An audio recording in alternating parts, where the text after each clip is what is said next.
Geek Nation? I'm George, and this is That Geek Show, the show where we talk about the latest and greatest from the world of collecting, movies, video game, TV, and tech. And on this special Halloween episode, we are all getting dressed up, so I'm in this massive cloak that is hot as fuck. But with me to do all this stuff is my brother from another mother, Calvin, but we also know him as the King of Wakanda. I never freeze. Oh, he froze. Dude, that helmet looks huge on you, man. I like it, though. It's cool. Yep. Not the only thing that's used, but it's okay. Forever. You ready? All right, guys. Next up, we have the man who's protecting the world from all pop figure people, protecting us from evil Target employees and Walmart alike. We have the Captain Funko. What's up? What's poppin', everybody? Yeah, that's the most lamest intro you ever had, bro. I know. What's poppin', everybody? That's what I'm talking about, bro. Yeah, Sorry, I'm battling a cold, everybody. Yeah, man. But evildoers, watch out. When I throw my yarmulke at bad Funko collectors everywhere, Captain Funko is on the prowl. All right, and back again for a 2-week where I'm going to have to start giving him points for showing up for 2 weeks in a row. If he shows up for a third week, I'm definitely giving him something. We got my man, Captain Puerto Rico, in the house. But today, I think he's a Power Ranger. Is that where you are, man? Oh, yeah. You're on mute, dude. Your mic's on mute, bro. Oh, we almost made it through. And you made it. This time it wasn't my fault. Fail. And for that reason and that reason alone, you should never get the Captain America statue. Whoa. Eventually, he's going to know that the mic's not muted. Eventually. He'll get there. All right, and All right, he just made an appearance right here. I'm sorry. Oh, he's there. Let's do it again. All right. There we go. All right. Captain Puerto Rico in the house. Sorry about that. No problem, man. I'm a confused Power Ranger. That's what I am. Hey, okay, Power Ranger. I knew it was a Power Ranger. I gotta take this damn cloak off. I can't even see where this thing, man. Look at that. I feel like it's Spaceballs, right? Signed by Jason David Frank. So I can't see in this thing. It's ridiculous. All All right. right. And then we have the ass-kicking unicorn herself. Ariel is in the house. What's up, Ariel? Hello, my darlings. I'm How are doing you? fine. And And I'm a vault dweller. you're a vault dweller? Yes. Sweet. So does that thing actually work? No, but the one that I made does. I'm so mad. So what's up with yours? Oh, it was made out of plaster, so it died. Oh, yeah. It finally has a shelf life. Yeah. And making a sneak attack on the show, you got my brother, my real brother. You got my brother John's in the house, the MCE Gambit, looking like Ezio. Yeah, we can hear you, bro. Perfect. Dude, I love that outfit, man. I know it's my favorite costume so far. Yeah. There You it shouldn't be is. asking No. people hear you. You're supposed to be in this like incognito. Everything is permitted. Exactly. And right now I'm permitting some beer because I need some beer. I know, right? I got a drink. Yay! I'm taking off this mask so I can breathe. Yeah. My breathing's a little restricted right now. No. Taking off the you mask got and the breathe mask. and your nose and your mouth is showing, bro. Because I'm I know. sick, dude. I got a cold, bro. Oh. It goes right here, in the temples. Sinus pressure. Yeah. Ugh. The sound of joy. All right, so Where's that pumpkin, bro? yeah, I'm gonna get to the pumpkin. But before we get to the pumpkin, let's say It's hi not to just the any people in the pumpkin, chat. it's the great pumpkin. It's in the chat. Who's in the chat? So who we got up in the chat, man? We got Danny Jose. Ferreira. We got Josue. Josue. We got Junior Statue Collector in the house. Lazy got my- Lover. Lazy lover. We got Ray Reyes. Ray Ray. Pinche Borrachos in the house. We got Patrick. We've got Keep on going, man. Barbara Lopez. We got Roy. Roy. Roy. Hey, Roy, man, this one's going to be all about horror, so there's not going to be no Star Wars in there, man. So you ain't got nothing to worry about. You can hang out with us as long as you can stay awake. We got Meshari. If I pronounced your name wrong, I'm sorry. We got David. Who else we got? Who else we got? Last week you missed my wife, bro. I saw that later on when I went into the chat. I saw my wife was in the chat, and you didn't even say what's up to her, man. Who are you talking to? Talking to you.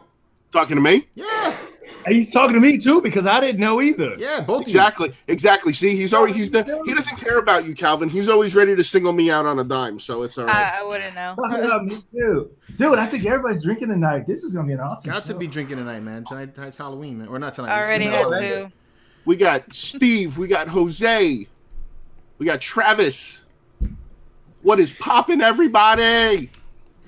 Yeah, man. My throat hurts, but I'm pushing through it because I want to yell for everyone. Yeah, that's like the weakest pop voice I've ever heard. Yeah, I'm sorry. Tatiana. All right, guys. So, remember, Seth and the rest of the gang here are going to be looking into the chats. And this time we are going to pay attention to the chats. Right, guys? We're going to get in there. Make sure we always? Got to. Last week we did a bad job about it. I gotta admit that. We were all having a good time. I think it was one of our better episodes, but we missed out on the chat. So this week, we're staying on the chat. The boss is cracking the whip, guys. So we gotta, bear down a little bit. We gotta bear Oh, down. I always look at chat. Yeah. Okay. If you don't want to be replaced, you have to pay attention to the chat. So, He's taking over producer duties now. So yeah. Come on, laugh, John. Laugh. I want. And for those of you guys in the chat who want to be immortalized on one of the best shows on Monday nights, you guys can contribute to the show. And hold on a second. Can I correct you for a second? You said one of the because you said one of the best shows. There needs to be a correction. It's the only show to watch Monday night, not one of the best. It's the only show to watch on Monday night. All right, I'll go with that. All right. Well, I like Seth's confidence. I do like Seth's confidence, man. Seth gets right there, man. I feel that, Seth. Right here, man. Seth. Wakanda. I mean, we get more views than Monday Night Raw. I'm just saying. That's what I'm saying. Right? Only 8:07, and I started drinking way too soon. No, you drink some more. Anyway, then you don't notice. Eggnog. Hey, Barbara, what's in that eggnog? I mean, that sounds good. Anyway, if you guys contribute to the show, the super chat, we have that active now. When you do so, that will happen, and you will have whatever it is you typed out appear right on screen for everybody to see forever and ever and ever. Optimus Cubana, what's up, Seth? He says, Rudy. All right, what's up, guys? Same old, man. Monday. Same old? Yeah, you sound energetic. I know. I mean, dude, I'm not supposed to be. Hey, an assassin's not supposed to be energetic. He's supposed to sneak up on you and kill you. Okay. Well, some actually woo you, but I like her style. I think sneaking up and killing somebody is actually called a fart. It's silent but deadly. In your house. Jason Wilkerson is in the house. Jason, what's up, Jason? What's up, man? Jason. He's watching Mother Goose Rhymes with his little one. Man, I remember those days. Damn. So this is one of my favorite weeks. I love Halloween. Halloween's one of my favorite holidays. Right next to really. And you are so damn scared of everything. How is that your favorite holiday, George? I'm not scared of everything. I'm not scared of everything, dude. I just don't like zombies. Zombies. Say zombies. George all about fantasy and dress up, bro. Come on. Yo. No. I just straight up, I'm not a fan of zombies. That's it. I ain't say I was scared of everything. There's more things than zombies and horror. I mean, agree. there's other things you can do in Halloween, like be in a haunted house and scare little children till they cry. That would be fun. Well, I will be at Halloween. I will be at Halloween Horror Nights in Orlando next weekend. Well, this coming weekend. True. What? Is it supposed to be Poltergeist? Saturday? Yeah, I'll be there Thursday, Friday, Saturday, and Sunday. Why don't you tell a man, dude? Why didn't you tell me? I've been telling everybody. You didn't tell me shit. Oh, damn. Wow. I don't ever think I've seen a Puerto Rican that angry in my entire life. I'm hungry, and I'm eating, and I'm getting better now. So, so he's not angry. He's not angry. He's just hangry. Right? True. Roy, I'm golf. Every day is Halloween for me. This is Halloween. But what are people's plans for Halloween, though? I'm going to a trunk and treat with my daughters. What did you just say? A drunken treat? A trunk and treat. He'll be drunk. Don't worry about it. I will be a little bit drunk. Not too drunk. That'll happen. Explain that, George. What is a trunk and treat? A trunk and treat is when a bunch of parents and a bunch of families, they get together in like a parking lot. They have their cars all there, and they're giving out candy from the back of their cars, and you walk around with your kids in one centered area. So instead of having to walk around the whole neighborhood. It's just decorated. a safer way. It's just a safer way of trick or treating for kids. But doesn't encourage, oh, here's some candy, come into my car.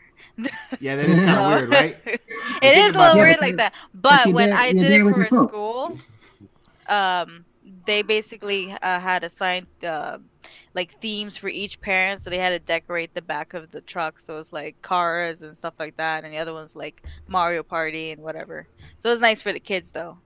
Yep. No, I think it's nice it's good for little kids, Also helps us adults with having to walk around the entire neighborhood. We got Johnny Waddle in the chat. Anyone get that new Batman PF? I saw it was shipping. The premium format. We have that coming. Yeah. We haven't got it. But Optimus Prime, he went to Halloween Horror Nights this past weekend. No. Don't give him the title of Optimus Prime. I mean, Optimus Cubano. I'm sorry. He's not cool enough to be Optimus Prime. Optimus Cubano. Well, you bro. Oh man, no, he's one of our fans in the chat. He's a buddy of mine. You're being mean. Yes. Anyway, Seth is mean Seth. Roy Schneider. Optimus Cubano. Halloween Horror Nights. He said he hated it because he was super scared. Now, this is That's what the point. I'm looking forward to this.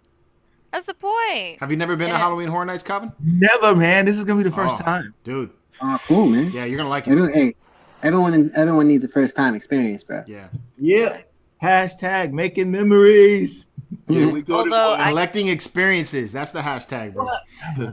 I cannot be in a haunted house though myself, because I'll probably punch whoever's trying to scare me.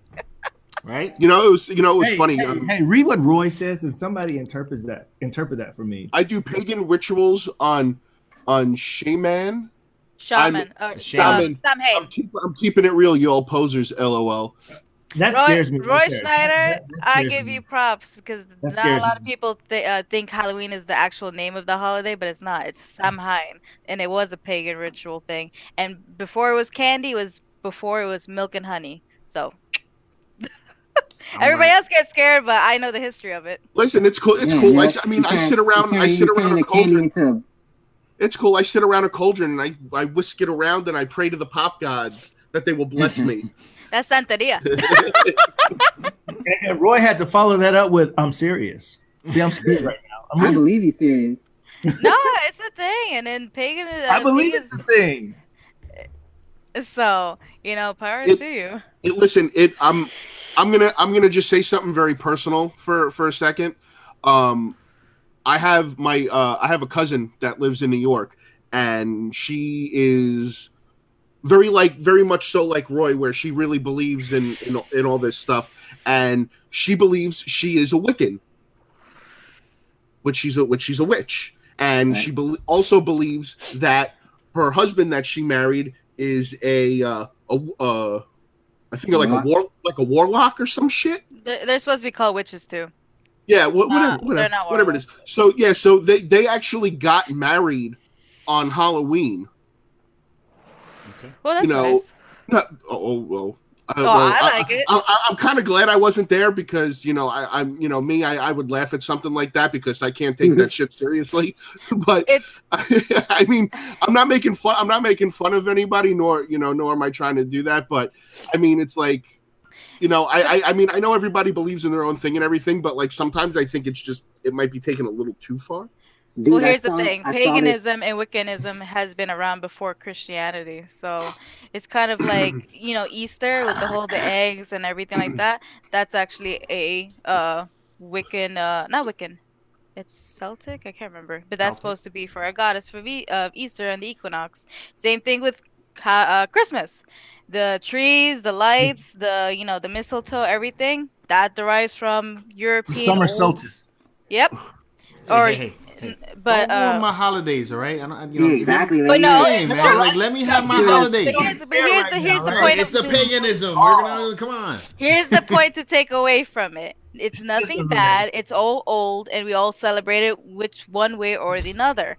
But we all, with Christianity, Catholicism, and paganism, Wiccan, they kind of just mesh together to get everybody together for Christmas and Halloween. How many people remember seeing the Dragnet movie from the 80s with Tom Hanks and Dan Aykroyd? Wait, what? Okay, yeah. What about? I do. Okay, Yes, okay. I do. You remember the part when they go to the cult thing and it was the pagan people and they're all sitting there like doing the pagan dance? I remember the tank scene. I remember there being milk. Just sporadic things from there. I saw this couple that did their pregnancy pictures, and they did I guess they're into aliens, so their pregnancy pictures are seeing like aliens with the head coming out of the girl's stomach. I thought that was dope, man. That was hysterical. I saw that. Yeah, And that's all in good fun, man. The way I look at all these holidays, Halloween, like I'm not a big Halloween person, but no, you're not dressed up or anything. Costume, man. I gotta tell you. I don't care. I'm just saying I'm not a big Halloween person. Occasionally I'll find something, but at the end of the day, you know, it's all in good fun. If you enjoy dressing up, or if you do it for the candy, or you just want to, you know, socialize with your people. I don't care what your reason is. Have a reason to have some fun and party. What is it for? Clearly, I do it for the candy. Yeah, we know. Sweet, man. No, I like I'm this like Halloween. missing part of the chat. There we go. Yeah, we're taking. Yeah, what is it? We're taking Ethan and Jake to one of Ethan's friends' house. So around there, they've got like a real ritzy neighborhood, and they give out like the full size bars. Mhm. So we take Ethan and Jake there every year. Oh, nice. We don't know how many kids are around in my community, so we're thinking about getting like some good ass candy, like full size bars. But for any child that knocks on our door, we're gonna scare the hell out of them and then give them candy. What's your guys' favorite costumes you ever been? Mine was Darth Maul. Mine was Spider-Man. I got to fly from Charleston to South Carolina. I mean, from Charleston, South Carolina to Baton Rouge, Louisiana, to spend my grandson and my granddaughter's first Halloween with them, and I got to dress up as Spider-Man, and he thought I really was Spider-Man. It was awesome. That's pretty dope. That's cool. Eric? I'm gonna have to go with my costume this year. I made it myself, and pretty happy with it. Yeah? What's that? Yeah. What are you? You're Spider-Man. Oh, OG, Spider-Man. first one. Nice. Bonesaw's ready. Man, why don't you have the costume on, man? I would have to say when I dressed up as Hulk Hogan. Oh, nice. Yeah, I could go with that. That has to be fun. That was a good one because it's like it felt nice to actually have hair back on my head for once. Dude, I saw your anniversary picture, bro. I was like, whoa, Seth's hair. No beard. Yep. Those days are gone. Now I'm only left with this. Yep. One of my favorite costumes, I was a horny priest, bro, with a pump up heart on. So What did you just say? Sean was a horny priest with a pump up heart on. That's what he said. I thought that's what he said. Just move it on. That costume was amazing. I think my favorite costume that I saw George in was the Jack Sparrow. It wasn't the Batman? No, I like a Spanish Jack Sparrow. Yeah, he looked like a Mexican Spanish Jack Sparrow. I like Jack Sparrow. Yeah. I go all out with my costumes when I do. I love making costumes. This is the tale of Mexican Jack Sparrow. Today you will always remember. But I guess for me is I'm torn because I did a Harley Quinn costume and did like her face, did like the collar, and I put bells on the collar. I had my hair in pigtails and I put bells on my pigtails, and I kept getting followed by security in the mall because I guess my skirt was too short. But but I guess another costume, like I'm torn between that and then all my follow renditions of my cosplay. So like I did, redid some guns and things like that. I made my own Pip-Boy, which people were freaking out for because I actually had it functioning with an old phone and had music coming out of it, and I was able to turn on the volume, mess with it, and everything. So Optimus Cubano is asking, what's everyone's favorite candy? Ooh. Ew. I love candy. What did you say? For Halloween, I like candy corns. I get to ill my candy area. What did you say? I didn't even hear what you said, John. Candy corn. Sour Patch Kids, bro. Oh, yeah, you can never go wrong with Sour Patch Kids. Thank you. But I am gonna go ahead and say I am a Skittles man. I love Skittles. Word. I like Skittles. I'm all Reese's. I'm all about every tasting. day. I'm all about tasting the rainbow. But for Halloween, man, I like candy corns. That's my thing. When Halloween is the only time of the year that I get to have it. So All right. Calvin. We're gonna move on from that. Don't make me laugh too hard, man. You're gonna start me coughing. Nerds, airheads, love it. Oh, I love candy corn. I love candy corn too. Candy corn's good, but yeah, candy corn is like Skittles are my jam. Nah. And of course, Ariel, the girl likes chocolate. That's shocker. But my crack, the thing that actually keep away from me. Did you say crack? Yes, Yeah, she said crack. Is nerds. I like Nerds. If you give me a thing of nerds, nerds are good. you won't see me. I would talk love about to give crack. you. I love Pez. Yeah. Okay, To that this I day, I can still go love behind. Pez. Nobody gave Pez away for Halloween. My issue with Pez is they give you the gadget to put the Pez in, and I'm like, why the hell am I gonna take and put this in the machine when I could just open the bag and eat them straight up? Because it's novelty. Exactly. You're a collector. They have different different types of. I am a collector, but I won't use that just as thing. much. And if you collect, It's you don't just as much. use it. I don't use it exactly. It stays in the package. Hey, Roy, I Yeah. am loving that Swiss chocolate. I just buy the packs of the Pez, bro, without the machine. Not the machine, That's what I'm exactly. saying, man. here we Save go. the work. It's in the package. Oh. Yo, so you a right side Twix or a left side Twix? Optimus Cubano. That's a thing. Yeah, I like Yes. Twix. Twix is good. I just buy them both at What the same side time. are you? Right No, side I'm or not left side? That is so Yeah, dumb. man. Left side, Yeah, right but side. you I've heard of scroll that. the milk. Side. What You the? give me a milk. You give me a Milky Way. I'm good. I just got asked that question before I got home today. Somebody asked me, "Are you a left side or a right side?" And I said, "I'm both." Yeah. But I just had to go, Just bite it. Hey, John didn't ask me that at work today. Somebody else did after I left work. So I'm just Eric's like, like, what the Eric's fuck? like, I hang in the center. Says. I want to give Ariel a thing of nerds and a giant can of Red Bull and watch her stream straight and see what happens. Oh, you don't even have to give me the Red Bull because I hate Red Bull. But you give me 3 packets of nerds. That's me. The end of it. I'd pay to see that show. funny. Like if I went with you pop hunting and you gave me nerds, you wouldn't catch up. I'd be running all over the damn place. I'm all jacked up on Mountain Dew. Oh, Kit Kats, yes. Kit Kats. Yo, you ever had a whatchamacallit? Three Musketeers. Whatchamacallit? I haven't had that in forever. Whatchamacallit? I'm not really whatchamacallit. Toblerone. I like paydays. Paydays are pretty good. 8 days. Who doesn't love a payday? I love payday. Ooh, Butterfinger. Butterfinger. We'll go with that. Yeah, I like Butterfinger. Butterfinger's good. Oh, Baby Ruth. Surprised you like Baby Toblerone, Ruth. yep. That's like your, I like the Reese's Baby Pieces. I like the Reese's peanut butter cups with the Reese's Pieces inside them. Them things. Oh, that's word. It's great. Love The it. peanut butter That's way within the too peanut much butter.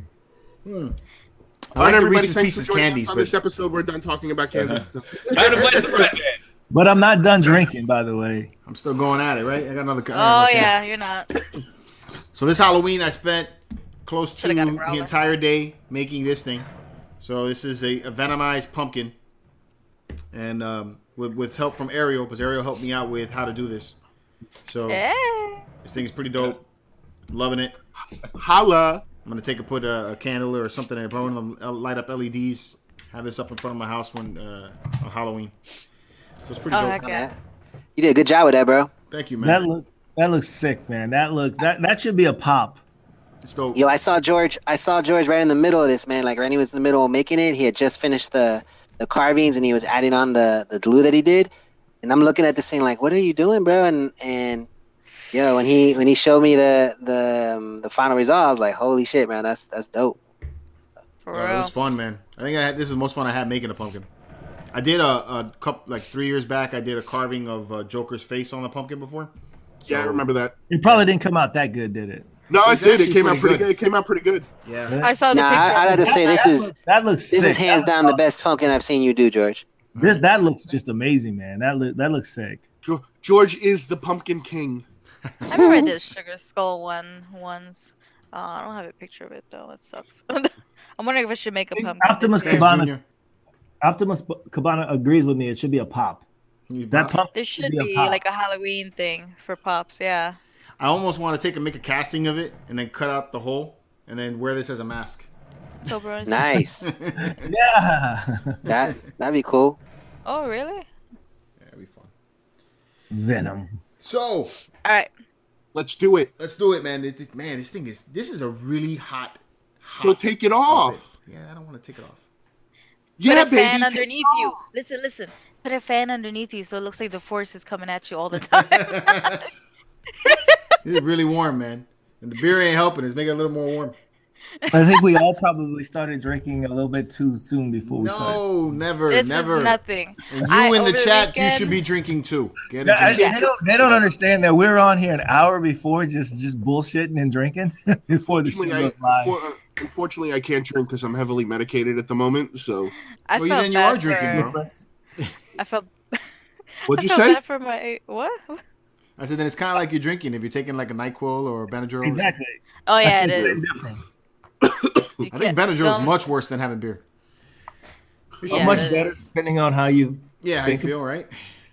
Yo, Benadryl will put me the hell down, bro. I swear. You give me a whole thing of NyQuil, doesn't mess me up one. You give me even the non-drowsy Benadryl, even that shit will put me down like a fucking elephant. So it's like a horse tranquilizer. Yeah, exactly. It's like my kryptonite. It's like Dark Rhino. Yeah. That stuff is something else, man. I went out for this weekend for my birthday with my bear, and I felt so happy birthday. Thank you. And I felt so bad for him because I told him, like, when I go there, I'm drinking everything that's in sight. I have to ask you this question, Ariel. I noticed you do that. You ask with my bear. Is there a story behind that, or is it appropriate to tell? I'm just curious. What? Oh, for why I call him the bear? Yeah. Because he's like 6'4" hairy dude, and he's basically just a more scaled down version. I'm just a more scaled down version of him. Then he's a big furry dude. So if he's a bear, I must be like a cub. Bro, you're like a Sasquatch, bro. I am a Sasquatch. They call me Seth Squatch. Seth Squatch. I like it. That's awesome. The Seth Squatch. That's what we should call you. That should be your new nickname. I am a Seth Squatch. Oh God. I used to have a baseball bat that I used, and I had it engraved in there. It was called the Seth Squatch Special. You know you're legit once you've like used a pickup line using something along those lines. Yo, baby, you ever been with the Seth Squatch before? Like when I was first dating him, because I wanted to break the ice and flirt with him at the same time. So I told him, I was like, oh, you're so tall, I can climb you like a tree. So okay. He heard she can climb my tree. Okay. Did you need a ladder? Did you need a ladder? So Seth, they had a Funko riot this week, right? Spooky Empire. Did they ever have a Funko riot? Funko fans went bananas. So let's go ahead and dive right into this shit. So this weekend was Spooky Empire, which is one of the horror conventions that they have in Orlando. Okay, so Funko, of course, at its finest, had a pop that was just specially brought in for that event. It was a limited edition 1,500 piece Elvira, Mistress of the Dark. Elvira was there. She was signing. She was signing autographs, and she could also sign on the pop as well. Wait. Elvira's still alive? Oh, dude, she's 71. Okay, dude, she's 71. If you've seen pictures of her, she doesn't even look that old, dude. That woman hasn't aged a bit. Okay. All right, continue. Go ahead. Even I would hit that. Even I would hit that. Oh my God. Oh wow. Hold on, I need to see her. How she got them. She got them titties, man. You get lost in those things for days. Whoa. Well. Okay. So. Okay. So going back to the story. Now we just got demonetized. That's where that went. I know, right? Here we go. So now going forward with the story. Right. So she was there. They had a thing. 1,500 pops, and the rule set was you could buy three per person. Okay. They were $55 each, and with that $55 included, you can have her autograph it as well too. So people were lining up Friday morning at 2-3 o'clock in the morning. People waited in line for 20 plus something hours only to find we actually were waiting in line for over 11 hours. Finally, before the owner, the manager of Spooky Empire came out and said, "Hey, there's been a delay. We're not getting them until like 11:30 tonight." People started to lose their shit. They started to hand out vouchers. I wish I could find the audio or the video recording of it, but from what I've heard and what people are saying, that the guy who manages Spooky Empire was basically saying, "Hey, it's a fucking $15 piece of plastic. You guys need to get the fuck over it." Like, I mean, he was going off on people to the point where people waiting in line got pissed. They had to call out the cops to help break this shit up. And then it turned into a nightmare from there. People waited in line for 20-something hours before the pop showed up. People that got vouchers were able to get them. People came back the next day, and they still didn't have the rest of them. And then people just said, fuck it. And then they showed up. The rest of them showed up yesterday, and people that left lost out because more showed up yesterday. And I mean, it was just a shit show. And I think a lot of people are going to be completely turned off by doing that now. And Elvira even went out onto social media and was saying, hey, she apologizes. You know, she wished there was something she could do about this. Unfortunately, I guess they're coming from China and there was a delay on the shipping. And come to find out, even though it was limited to 1,500, 500 of those were actually going to her personally. So even though there were 1,500, there might have been 1,500 people waiting in line, there were people that were not going to be getting it anyway, because 500 of those went to her personally. How does everybody know that 500 went to her personally? Oh, because it showed up online. And people were does she have like a website that she sells this kind of stuff at? No, no. These are her for personally to donate to like charity or that's okay then. Or give out to friends or family, things like that. Because it's of her. Yeah. But the thing is that people waited in line, people got pissy and bitched, and they, again, they had to call the cops out. I hear you, baby. And it turned into a whole big fiasco. And then, to make a long story short, the people that did get the pops for $55, they're going on eBay right now for over $600. Wow. And that's signed or unsigned, which is like absolutely ridiculous. Hey, man, people love her, man. For Elvira? Yeah, she's definitely a big figure. So how crazy will you go? How far will you go to get the item that you want? First of all, I'll never have anybody ever autograph a pop, because to me that just ruins the value of it from a collector. Plus, you have to take it out of the box. No, people sign the box. People sign the box, dude. I don't know. I think I would. Like I totally would take and a few times I've taken. I had a lightsaber, one of the master replicas of the Darth Maul lightsaber, and I took the base of it. And more than a couple of times, I've driven up to Orlando to try to get it signed by Ray Park. Ray Park, yeah. Yeah, and I missed it on both occasions. To me, it doesn't matter, because like if I did get it signed, it would be for me. I really wouldn't give a shit if somebody else thought that this is the real signature or not the real signature. Somebody comes up to me and tells me, yo, prove that that's the signature. I'm going to be like, fuck you. This is the real signature. I sat in line for it. Thank you. Yeah, it's true. Yeah. No, I mean, I get it. Again, like you said, like everybody has their own personal preferences. Me, again, I'm okay with someone signing a picture or a poster, but like as far as like my collectibles and stuff like that, I don't like that stuff being autographed on or anything like that. Like I think I would have loved when we went to SuperCon, or was it SuperCon? MegaCon, when Stan Lee was going to be there. Remember? It was a few years back when we went. I was going to bring the Spider-Man base, and I was going to have him sign that. And I remember that. Yeah, I remember that. I was going to try to find a way to bring it, but that damn thing's so big, Yeah.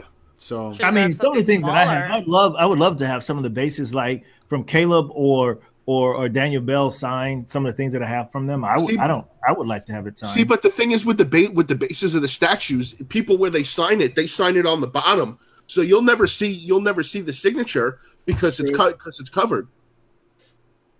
Like again, like to me, if like I have someone sign a pop box or something, to me that's like devaluing the box, in my opinion. It could be just like, if I wouldn't bring the base of a statuette if I had one, I would just bring something that's easier to be transported, like a comic book or But it's common. yeah, I would say a comic book. Like anymore now, like I've gone to the comic book store and I've seen like a shitload of comics signed by these guys. It's like companies like what is it? Oh crap, can't even remember the name of the company right now. Dynamic Forces. Dynamic Forces. They take and they have the series of comic books signed by the artist. They put a certificate of authenticity in the book, and then you can buy the book already signed if you wanted to. Speaking of which, that reminded me, I need to get back on there and get the Return of Wolverine. It's supposed to be coming out here pretty soon. So I want to get that signed. For me, I'm like, if you have something signed, you should have it signed personally. If you're gonna have something signed, it should be personal. It's like, all right, I'm bringing this, nothing on it, and then have it signed. I guess. Like with how you said, I don't care about proving authenticity. I care about the time that I went. Like when I went, I met Nicolas Cage one time with my sisters. We didn't care that he signed on a flipping napkin that we had in our pocket, but for us it was special because we got to meet him and he was really cool. So it's about the memory. True, but I agree with you. But then there's some people that it is like really, really hard to meet, and it costs money to meet them. On top of that, yes, so, it's true. Yeah, it's true. I drove 4 hours once to Tampa to go meet Hulk Hogan because he was doing an autograph signing at a Walmart because his new book just came out. Now, keep in mind, Hulk Hogan, I've been watching wrestling since I'm a kid. Hulk Hogan was my childhood hero. So me being able to finally get to meet this guy was like a dream come true. And he was signing everybody's book at the time, Hollywood Hulk Hogan. So my book, because I was telling him about, watching him as a kid and all this stuff and how much he meant and all that other stuff. He signed my book, The Hulkster. Of course, because that resonates to me when I was a kid, and that meant the world to me. And again, that's something personal. I still have that book. And that book will actually be buried with me when I go. That's just how important and how meaningful that was to me. I mean, you can always give it to your son. No, they don't. They won't. They want to give it away. He want to bury it with him. Yeah, they won't appreciate that shit. Kid's gonna be like, oh man, I'm gonna sell this. I have more sports memorabilia, and I honestly think when you have that sign, that definitely increases their value. It only increases the value if you can prove it to somebody. It's because the problem that happens is when somebody signs something is that they automatically think it's a forgery. So then you have to have it proven. So if you have a certificate that goes along with it and you go to resell it, that helps. I love sports memorabilia. What's up? I love what? You can also with anything that's memorabilia or is from a famous person or whatever. There's usually people who can verify it as well, even if it doesn't have a certificate. They are experts in that. Yeah. But just anything with the memorabilia and just bringing it back to like how it's a personal thing for him, like for Hulk Hogan, is like that's the whole reason why there's we have our fandoms and why we have our collectibles and everything. And with the the market of like having it signed and devalued and valued, it's kind of, in a way, yes, it's a monetary standpoint, like okay, yeah, it's worth more because of how rare it is, but it's also in a little bit asinine because it's like that's not why we love it in the first place. So listen, all I can tell you is that after I got that book signed, Sethomania was running wild in Walmart. You know what I would love? And there you go. And you can't put a money on that. No, you can't. You can't. DC, the comic books have been doing this, I think, for a while now, but they make blank covers, right? I would love to take one of those blank covers and have Jim Lee draw like a Batman or a Joker on there for me. Just the face. I don't even need like the whole body or anything. To me, that would be straight. I would love that. I think that'd be so dope if I could do that. It's one of my favorite artists, and I think that'd be something that I would think was pretty cool. But those things are just hard. Trying to meet Jim Lee right now, that costs some mad money, and then you're standing in a line, So it's difficult. And you got like a few seconds of it too. Yeah, Like make it quick. We got other people to see. Like I have for New 52, I have the Batman one, the first edition of that comic, right? So I went to, when we were at MegaCon, what's his name, Snyder and Capullo were there. We're gonna be there, and I was gonna wait around and have the thing signed, It was free to meet them. You know, it just had to be in line.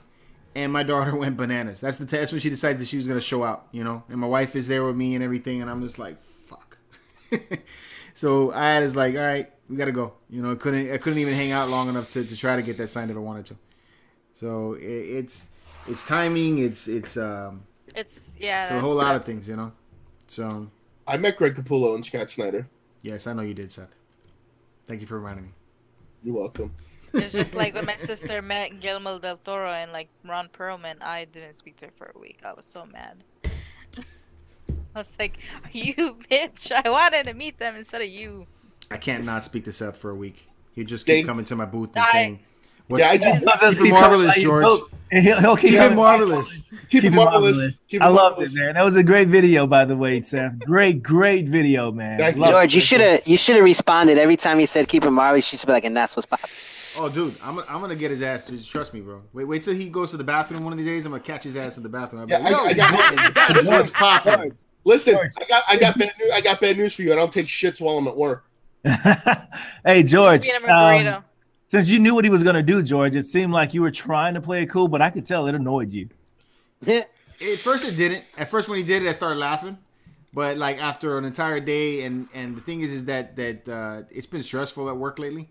So him coming around there and like, you know, keep it marvelous, George. Keep it marvelous, George. And I don't have like an office where I can like keep it quiet from everybody else. Now he's doing that shit in front of everybody in my department. You know, and I'm just like, this guy, man. Awesome, man. You know, that was awesome. If you haven't seen that video, you should check it out. Keep it marvelous, George. It's on the What's Poppin' Facebook page, or you can go check it out on Instagram on my Instagram page.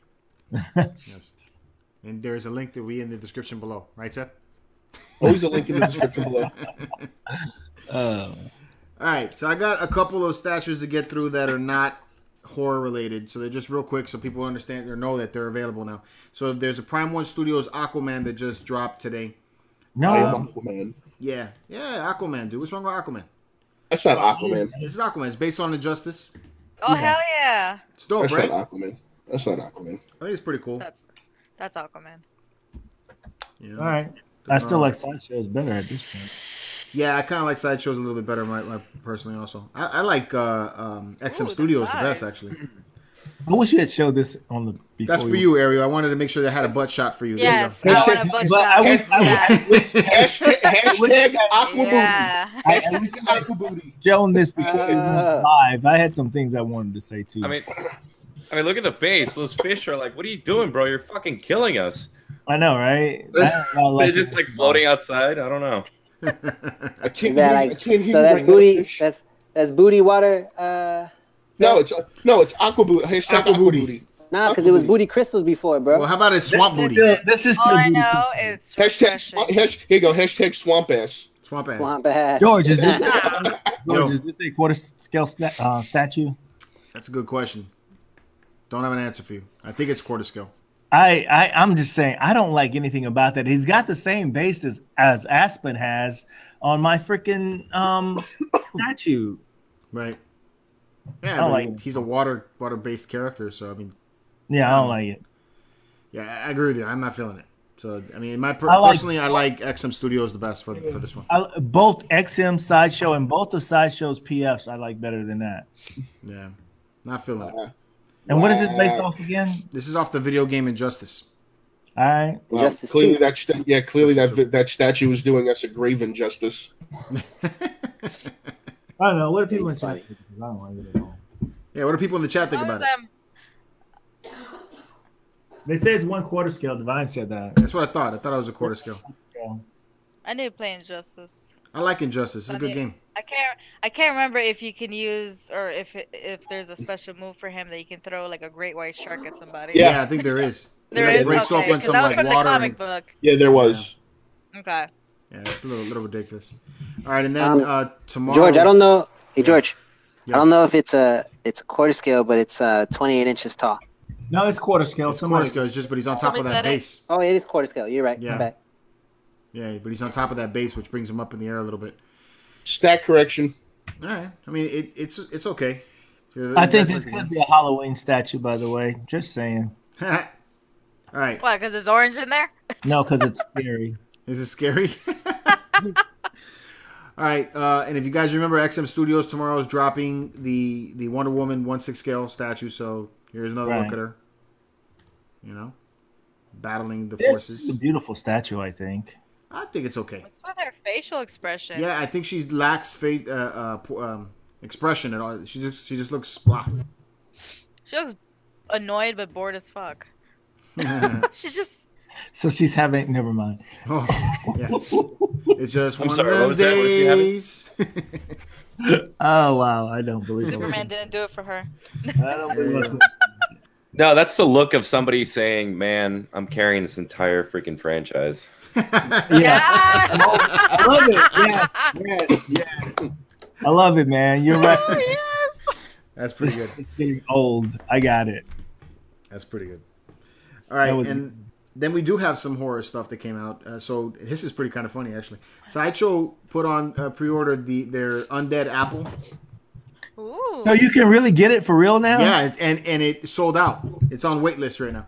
Oh man, because you know they just do that for scale, right? How is that scary? It's a fucking apple. I think it's kind of cool though. There's a story behind it. Okay, Seth, check it out. Correct me if I'm wrong, George. Like every time they do a statue, they'll put an apple next to it to give you an idea what the scale is like. So a lot of people were like, I want my fucking apple too. I don't just want the statue, right? And I think this is Sideshow doing their little gimmicky thing and going to make some money off of it. Well, no. What they do is they give you the apple for scale on all of their other statues, but whenever they release something that's horror related, they give you the Undead Apple as what they put for scale. That's they've always done that with the Court of the Dead Yeah, statue. Court of the Dead. Anything horror related will get that apple. Right. So it's kind of like a mascot. No. You don't get that apple. No. You don't get the apple. But I mean the picture, the scale picture. You get that apple instead of the other apple. Sale. Now you're saying that it's available for sale now. Yes, it's available for sale. It's $50, and it's sold out now. I would have bought that. It's kind of cool. That's cute. Yeah, it's actually kind of. You know how many pops I could have bought for $50? One. Not even one. That's a down payment. All right, and then they have this Nosferatu art print that came out as well. That looked like me this morning when I woke up. That looks like you all the time. Marvelous, George. All right, so I don't know if we can do this live. I'm just doing the wait list right now. I don't know how you can do that live, but I'm just saying I just joined the wait list. Oh, okay. With Apple. Prove it. I want a certificate of authenticity that you're doing. How do I prove it? How do I prove it? I want a confirmation email. Yes. Something. I want something that says Calvin bought this shitty apple. I did. I just bought the apple, $50, and I didn't cost me anything because I got $150 in rewards points. I think the apple's dope. I like it. I like the apple. Although I could have picked a different palette for the apple though. I don't like apples. It would have been better if it was an orange. An orange, this guy. Get out of here. It need to be like an undead hamburger for Seth to buy it. And what else? Is there any? Is that all? No hamburgers. Chicken nuggets, man. Chicken nuggets. Is that it? Is that it for the statues? No. Hold on, I gotta crack a beer for this next one. So this next one is gonna be premiere. Scary. Actually, we got two. Oh crap! I got messed. All right. Look at George sucking on the foam. You should have brought some paper towel up here. All right. Ooh, a hot mess. Big old mess. Is that a spiced pumpkin ale you're drinking? It's a caramel cream, actually. Ooh. Okay. Yvonne said he would have bought it if it was a Granny Smith apple. Got a mess here now. Damn it. Hey man, nothing wrong with Granny Smith apple. Yeah, I ain't gonna lie, man. I do love a Granny Smith. All right, so first one is not the premiere. The first one is from Nigma Studios. Just wanted to catch you guys up on what they've released so far. So Nigma Studios has been releasing pieces from the H.P. Lovecraft series. Ooh. You're familiar with that, right, Ariel? Now we're talking. Just a little bit, yeah. Okay, so the first one they released was Nyarlathotep or something. I can't pronounce this guy. This is the hardest one to pronounce. So this is his one of the demon lords that's in part of their stories, and it's an Egyptian god, I think is what it is. I thought George. Where's the head on that thing? George, I thought this was a like a Jarl. Original concept. Jarl Totem. No, this isn't an original concept. This is based on the books. I guess on any kind of art that they had for the books. All right. And then Camilo is the sculptor, and he's also the owner of Nigma Studios. And so this is licensed now. I remember when this was in production because the guy who did this sent me an invitation to buy it some time ago. Yeah. So it's licensed. Make Lovecraft, not Warcraft. Make Lovecraft, not Warcraft. That's good. Who said that? But Roy. our favorite Riddy guy from the group. Hilarious, bro. Although I do love that freaking statue, though. Like, look at the texture of that flesh. Yeah. And then the bone jutting. That's something I'd get. Seth is like, where's the fucking head? Yeah, I'm like, where's the fucking head? I don't even know what the fuck I'm staring at. I'm looking at your eyes right now. I can tell exactly. Seriously, I've got no clue what the fuck I'm staring at. I'm just looking at your face, and I knew that's what you were thinking. Yeah, I'm like, what the hell am I fucking staring at? I want to play that game, the Sinking City. Yes, the Sinking City. That does. Will somebody answer Seth's question, please? What's that? There's no head. It just destroys you. That's all it is. I'm sorry. It's a monster, Seth. It's a monster. Yeah. It don't have to make sense. It does have to make sense. It's Halloween, bro. Chill out. It's a monster. I like the base. The base has that. Let me put that back up here. You see, it has like the Egyptian hieroglyphics and everything. That's kind of cool. Yeah. I believe those are from the 13 BC era. There you go. All right, and then this is the premiere. David Zarita said it looks like a demonic tapeworm. I love that. That's what I thought too. It does. You know what? It looks like a horror edition of Earthworm Jim. Yo, okay, I'll go with that. Yeah, horror. Evil Earthworm Jim. It's from the X. You remember? What? Who remembers a battle? A movie with Tom Cruise. Something Earth. It's like planet like War of the Worlds. Aliens. War of the Worlds. Yeah, where aliens come. They kind of remind me of that. No, they don't. Yeah. They have like little arms, and they do have a head and eyes and everything. No, I'm talking about the big machines that were soaking up all the people and that were capturing everybody. They had those lanky, slinky squids, arms. Though. Yeah, they were kind of squiddy. Yeah, but that does have a squiddy kind of resemblance too. Barbara Lopez is saying it looks like Venom's tongue came out of Venom, and because it's its own symbiote. Okay. So the next one in the line is Inuto. I think it's how it's pronounced. All right. So show me something entertaining, please. This guy. All right. So I got it. Not a pop figure, Seth. I know, right? It's not a pop figure, so he's not. No, I like looking at the statues. Don't get me wrong. It's got to be vinyl and got a big head. Or chrome. That's chrome. I agree with Seth. I think I was looking at a mess there. I couldn't appreciate that. It was Thank you, Eric. Thank you, Eric. I don't get it. People, I am a horror person, but it was just kind of like very generic. It was just Here like comes Captain Puerto Rico backing up his bud.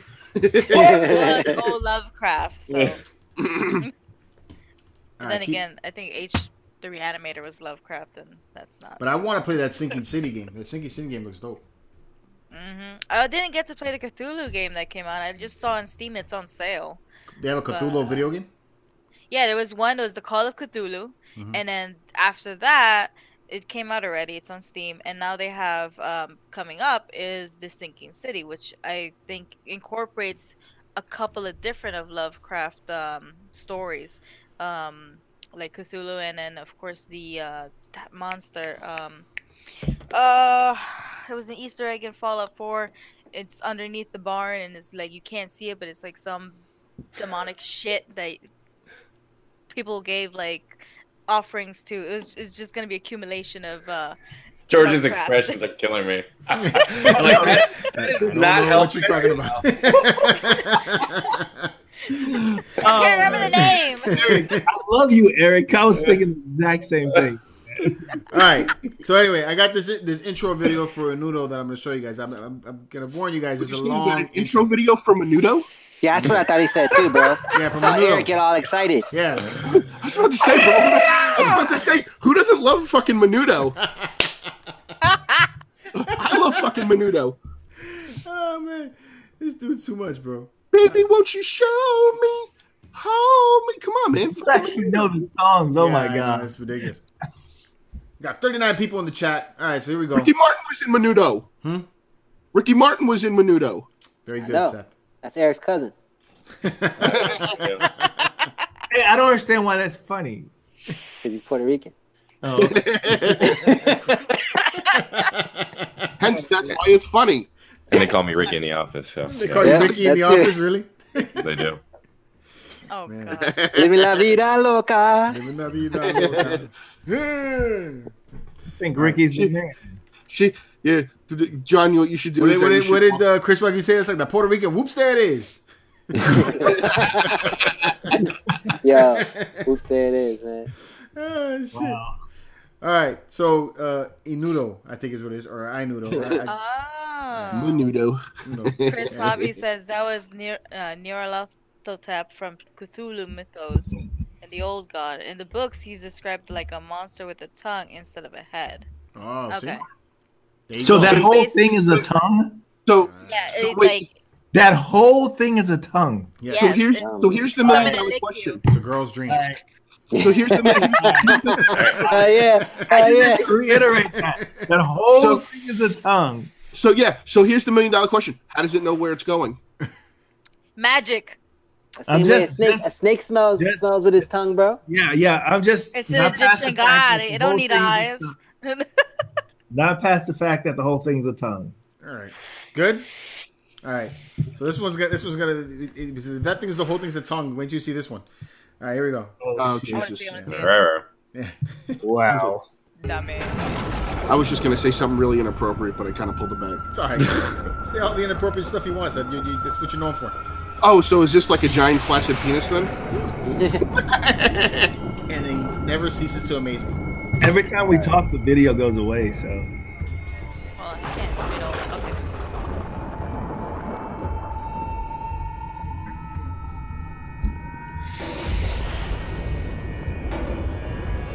I seriously got to talk to this guy about the length of his intros. Somebody said self-guiding tongue. I like that. So is this just like a trailer? I mean, but George, you're a Star Wars fan. How can you even have an issue with a long intro?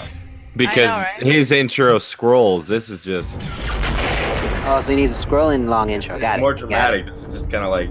You know, it needs to have letter font too, and then at the end of it, start it off with a long ago or something like that. Hey, can Exactly. the chat hear us right now? Or Yes.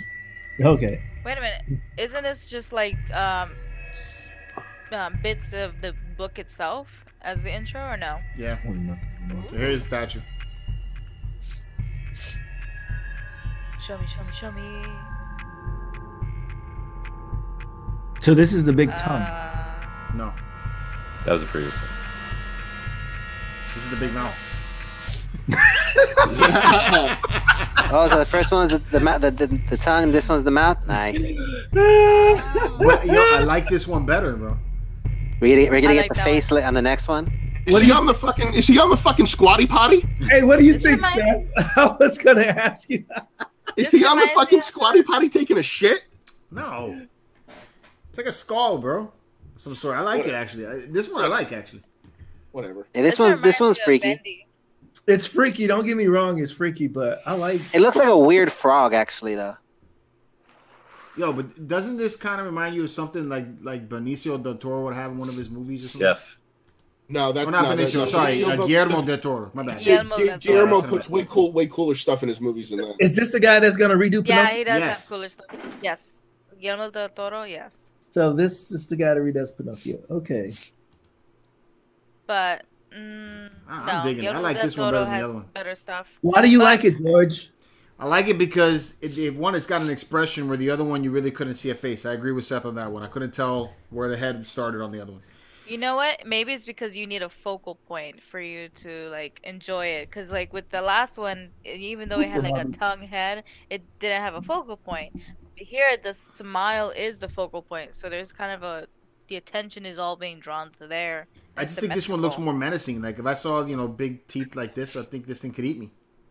Drinking Yeah. and makes looking me at think this of stuff freaking is not a Bendy. good thing. I'm just telling you guys. What's up? Drinking and looking at these pictures isn't good. No. So it'd be worse if you're. Never mind. I'm just saying. Smoke something. I'm just saying. The self-guiding tongue and now the grinning mouth. I'm just saying. It's not the worst. You have some nice dreams tonight, bro. I don't know if they're gonna be dreams and nightmares, man. You know what you could do? You could take the self-guiding tongue and put it behind that statue. I was thinking that. And then it looks like it's eating his ass. There you go. There you go. Now I said waiting for the one that's only breasts. You got I would right buy on that one. breasts. Who said that? Divine. Oh man, that's funny. This is a Total Recall. I wish it was Total Recall. Who wouldn't love a 3-titty woman? I can't name a few people, but Yeah, like, what do you say in the movies? Like, you make me wish I had 3 hands.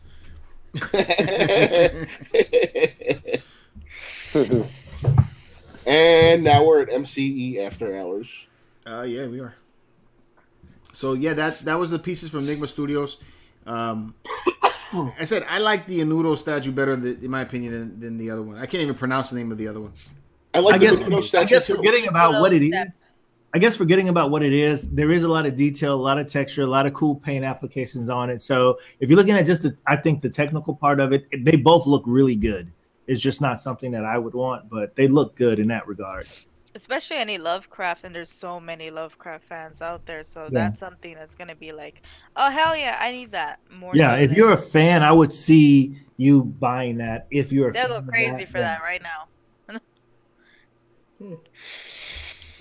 Funny thing is that I wasn't even familiar with the story until Cthulhu. You know, when I first saw the first statue of that, the one by Pop Culture Shock, where they had like a whole diorama and it was tagging the scene. Personally, I think Cthulhu is the most recognizable character.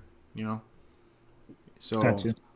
It's an iconic character. Yeah, especially for pop culture, with all the games and stuff with Cthulhu and like little Easter eggs with Cthulhu. Yeah. I gotta hand it to him. You know, he's sculpting and running the place. So this guy's doing what he. I think really good work in my opinion. Yeah, I mean, and like I said, being serious about it, they both look good in terms of, if someone's a fan of those characters. It's just like anything like this guy here. I'm pretty sure everybody's not a fan of the Court of the Dead. Speaking of that guy, the statue. What'd you say? Speaking of that guy, give us a tale. Tell us about this character. Oh, right. I just did a review of him. Court of the Dead. This is my second Court of the Dead statue. This is Death. This is the master of the underworld. He's the guy that's putting all 12 of these characters together, including himself as part of the Court of the Dead. We've all thought about heaven and hell, and you go one place or the other, but he's got other plans. But all the people that he's gathering, they've got other plans. So the drama kind of ensues from all of these characters with their own agendas trying to accomplish one thing. And I know that because there are really cool comics that Sideshow has on the website. That's something I should get into because I like those little power plays. Yeah, exactly. Like it is a live chessboard with the Court of the Dead from Sideshow. I love it. I love the story behind this. Did you see that Sideshow also has the board game for Court of the Dead? Is awesome. Exactly. And when I was reading about the board game and the crowdsourcing and what was behind it, the game kind of does this story in the board game of how this character, who's central to the whole Court of the Dead, he's part of the underworld, and then there's 3 other factions: bone, flesh, and spirit. But he's part of the underworld faction. And his plans to usurp or stop the war between heaven and hell, and his plans to do that. Nice. There's only 2 people to stop the war between heaven and hell, and that's Bill and Ted.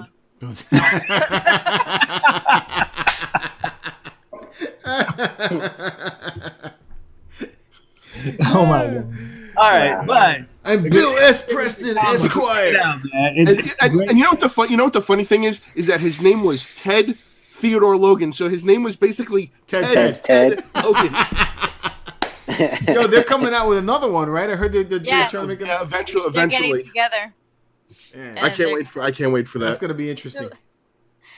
Oh, whoa. Seth, you okay with that? You okay with them bringing that back? What, Bill and Ted? Yeah. Fuck yeah, I'm okay with them bringing that back. Keanu Reeves is the fucking shit. Okay, man, just checking, bro, because I know you were complaining about people them bringing back movies. It's not a remake. It's a continuation. Yeah. But I meant to say something about that set though. You know that you wouldn't have any of the Avengers movies, any of the Marvel movies, none of these stuff if they didn't decide to remake some cartoons and comics that we once had. Okay. Wow, Seth is quiet. No. I don't think he knows what to say to that. His phone's on mute. Did you drive it? It is true. It's different renditions of it. You wouldn't have him, bro. You wouldn't have him. Right. Listen, Hey, I'm not saying they're all good, but you wouldn't have him. George. Yo. Thank God they made the Hulk a few times. George, in the chat, Chris is making a comment about something. Chris Hobbies, is he talking about the smiling statue that we just looked at? Yeah, that's like he's saying that it's a character named Polaris. It's supposed to be a nightmarish yellow demon, which it was.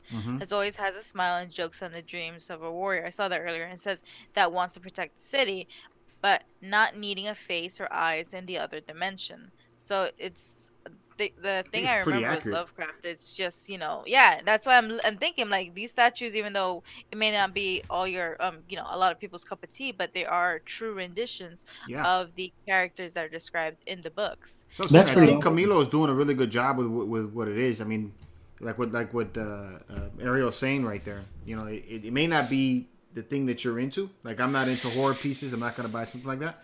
But I think that as far as his detail that he's going into it and trying to stay true to the book, I think the guy's doing an awesome job with it. So, yeah, I'm glad you say that, because it's like the Court of the Dead, man. I think if you learn a little bit about the characters or something, even myself, because I love that dark undead type stuff. If I read the books, I probably would be more interested in the statues as well, because the statues don't look bad. I just don't understand them, and so thanks for that, Chris. Calvin, Appreciate you pointing that out. Yep. Calvin, do you have a statue of Lady Death or no? I have 4 statues of Lady Death. You're my favorite person now. I have 4 statues of Lady Death. I have 2 from Sideshow, 2 premium formats from Sideshow, and I have 2 statues from Claiborne Moore, who sculpted Lady Death back in the 90s. True. Nice. The creatures on the Lovecraft books are aliens from other dimensions, like creatures from Hellboy. Yeah, that's what I figured. I didn't know they were aliens. I thought they were just creatures from other dimensions. See, that's why I think that it to me anyway, the way that the sculpting looks, it reminds me a lot of Guillermo del Toro's type of style. I think it does, bro. I mean, oh, you know what? Yes. I mean, think about it. In what was that movie? Shape of Water. No, not The Shape of Water. The Pan's Labyrinth.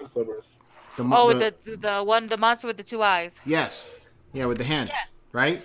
Yeah, that thought that delves into that realm. I wouldn't be even remotely surprised if this guy didn't take inspiration from those type of stories.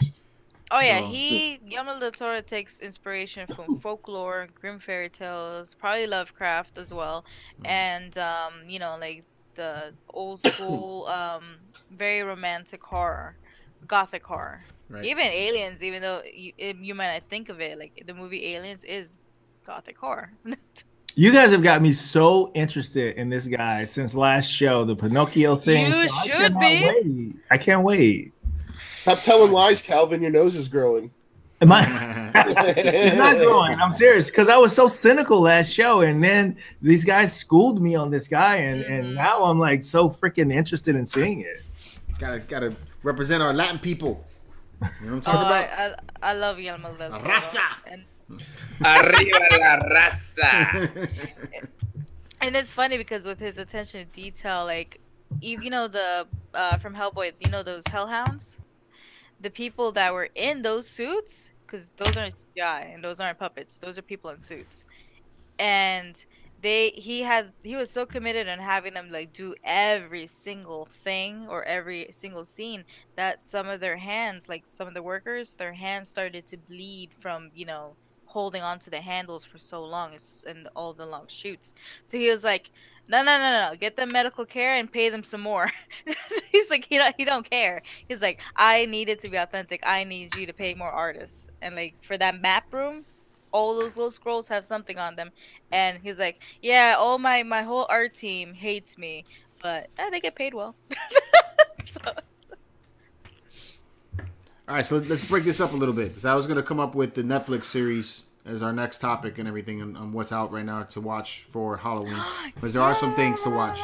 But before we get into that, let's talk about what our favorite things to watch. Our favorite either horror or Halloween-inspired shows. And this is for the chat also, so you guys can go ahead and put in what you guys think is your best horror movie or Halloween movie that you watch for the holiday. So... when do you guys start it off? All right, go ahead, Ariel. No, because if I start, I will go on and on. So somebody will start. I will start with my top 5. Number 5 is Silence of the Lambs. Hello, Clarice. Yeah. You know, that gets me every time. Dude, that just sends like the shivers Have down the my lamb back. Stop screaming. Yeah. I love that movie so much that we named my little sister, like her middle name is Clarice. Oh, that's horrible. That liver goes great with a nice Chianti. Chianti. So number 4 is The Exorcist. True. The power of Christ compels you. Shout out to Josu for Pumpkinhead, yes. And Barbara for Cujo, yes. Who needs that chick with her head spinning, spitting shit, projectile vomit everywhere? Not even that scared that, the crap out of me. Like her masturbating with the crucifix. I'm like, oh God. Yeah, shit was nuts. See, I wasn't gonna bring that up, but since you went there, I mean, that's one of the biggest scenes. Yeah. And to top it all off, the producers of the movie died after making that movie or during that movie.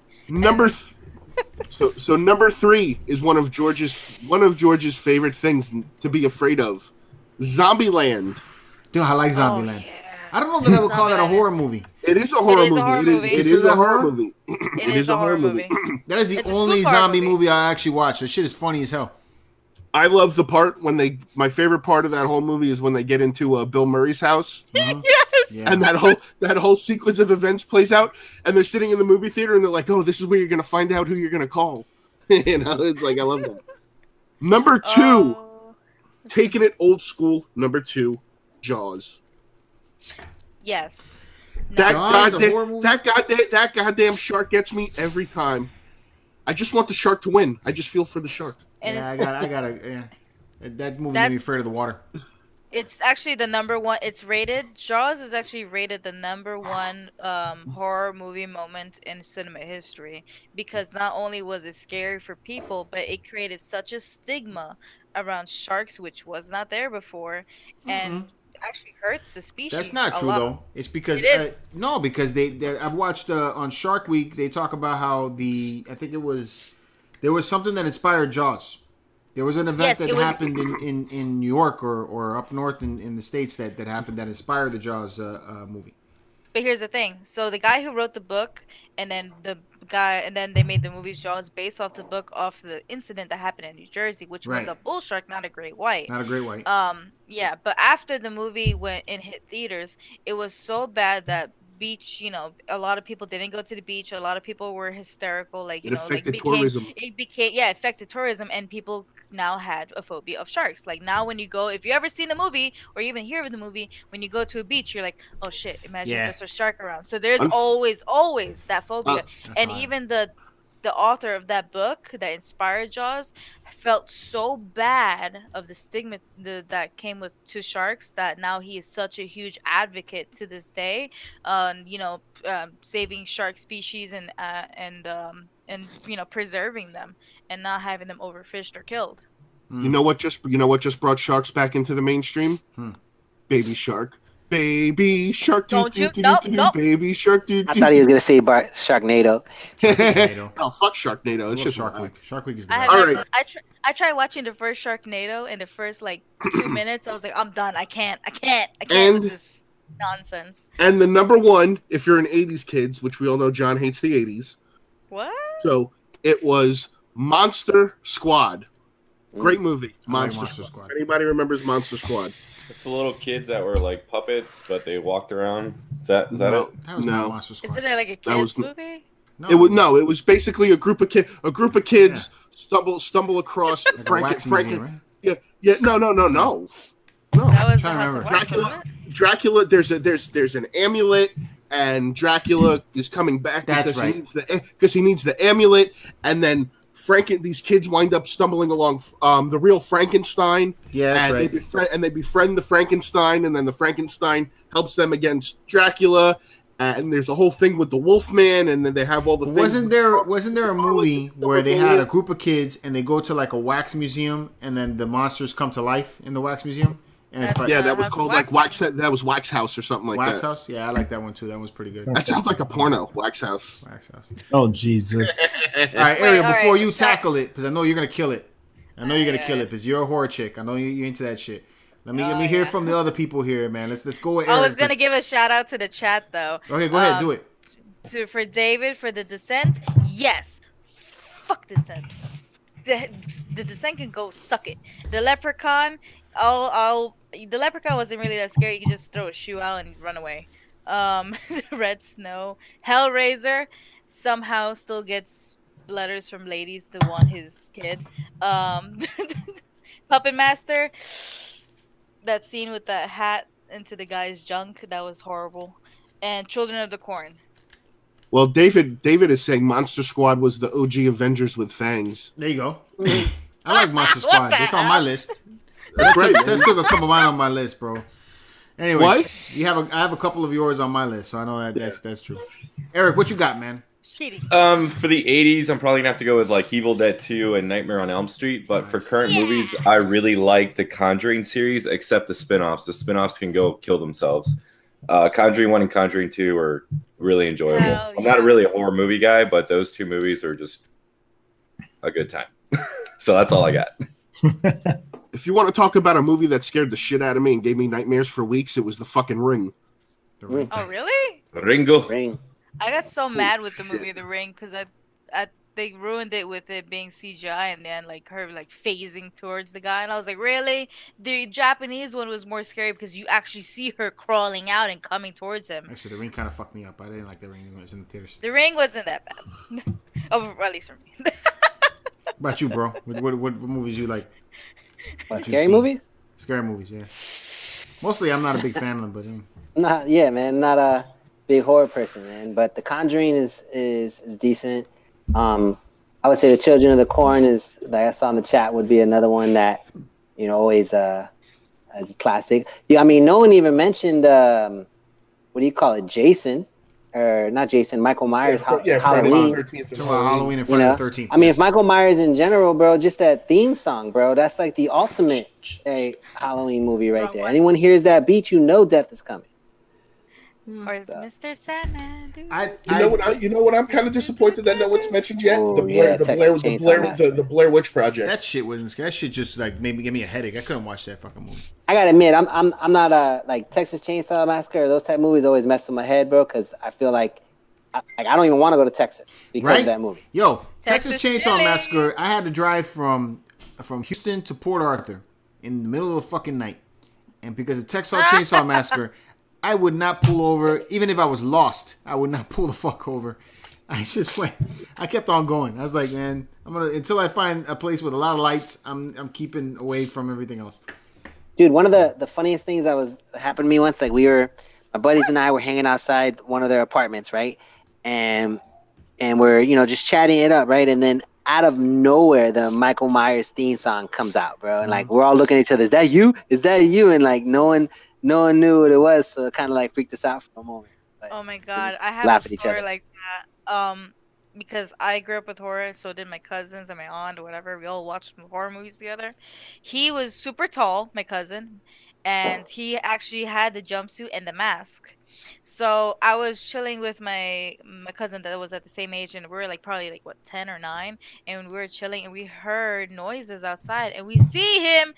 Or Michael Myers in the backyard. It was near Halloween. We're like, okay. Then he started coming around. Then it was like, oh, he was coming into the house. And we're like, no. And she was getting freaked out. So she freaked me out. So we had to jump off the roof or the ledge of her window to get out of the house, run, escape the house, and then run back in later on. I was like, you asshole.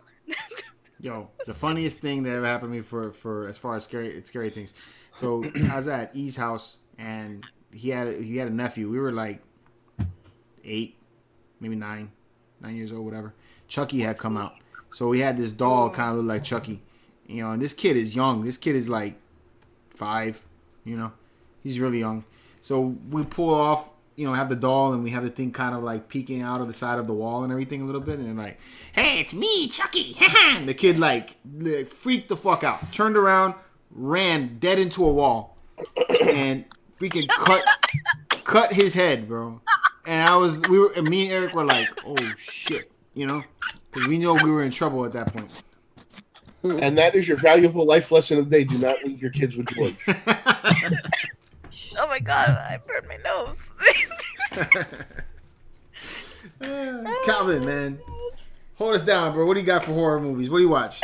Well, I was a little bit different in that when I was a kid, man, like scary movies and horror stuff were so scary to me until I would like shut down and have panic attacks. I wasn't that kid that you should scare because it was a serious thing if you scared me.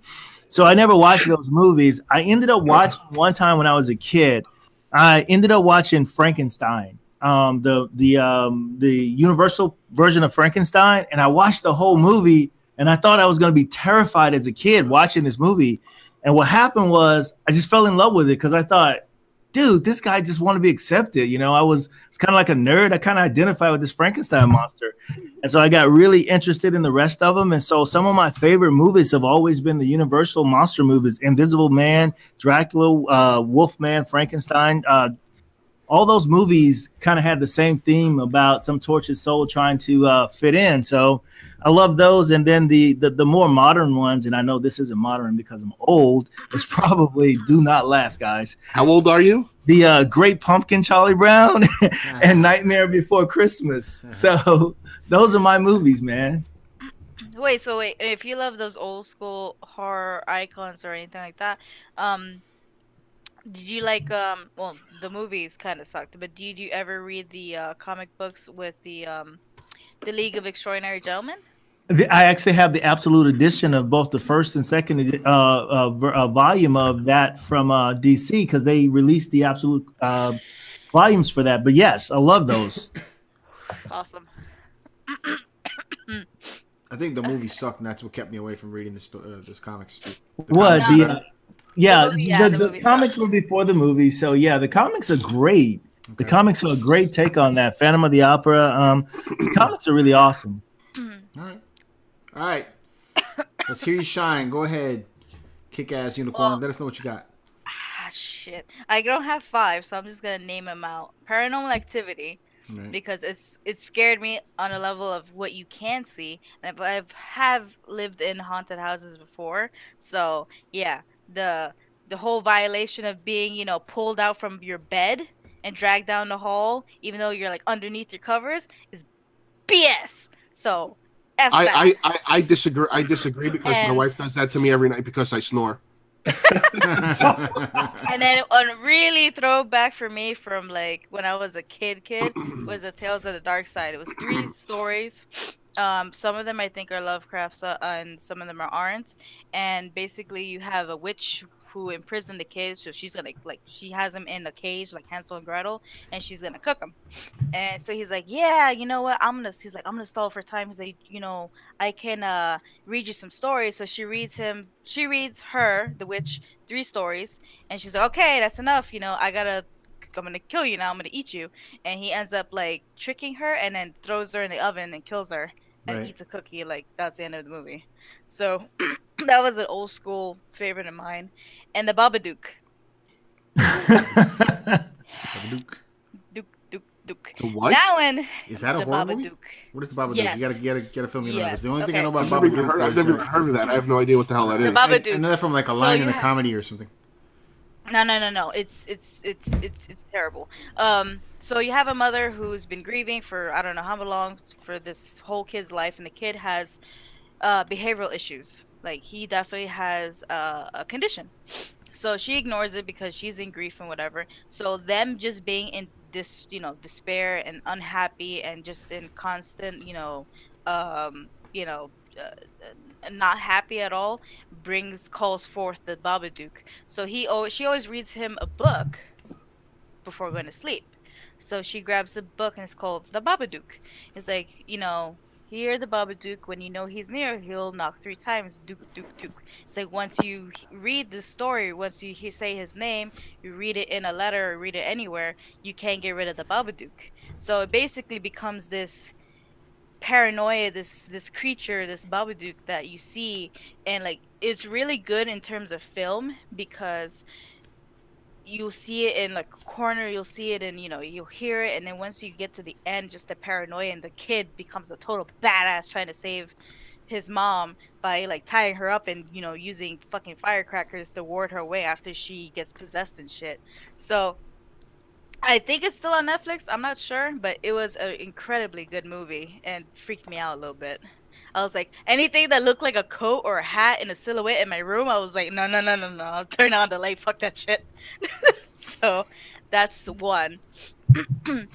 I know somebody in the chat mentioned it, Trick or Treat, which is based off the comic book Trick or Treat, or the actual R, not or, but and that one is a collection of stories from the comic book, and you will see like the girl getting bullied by a bunch of prick kids and them getting eaten alive by zombies.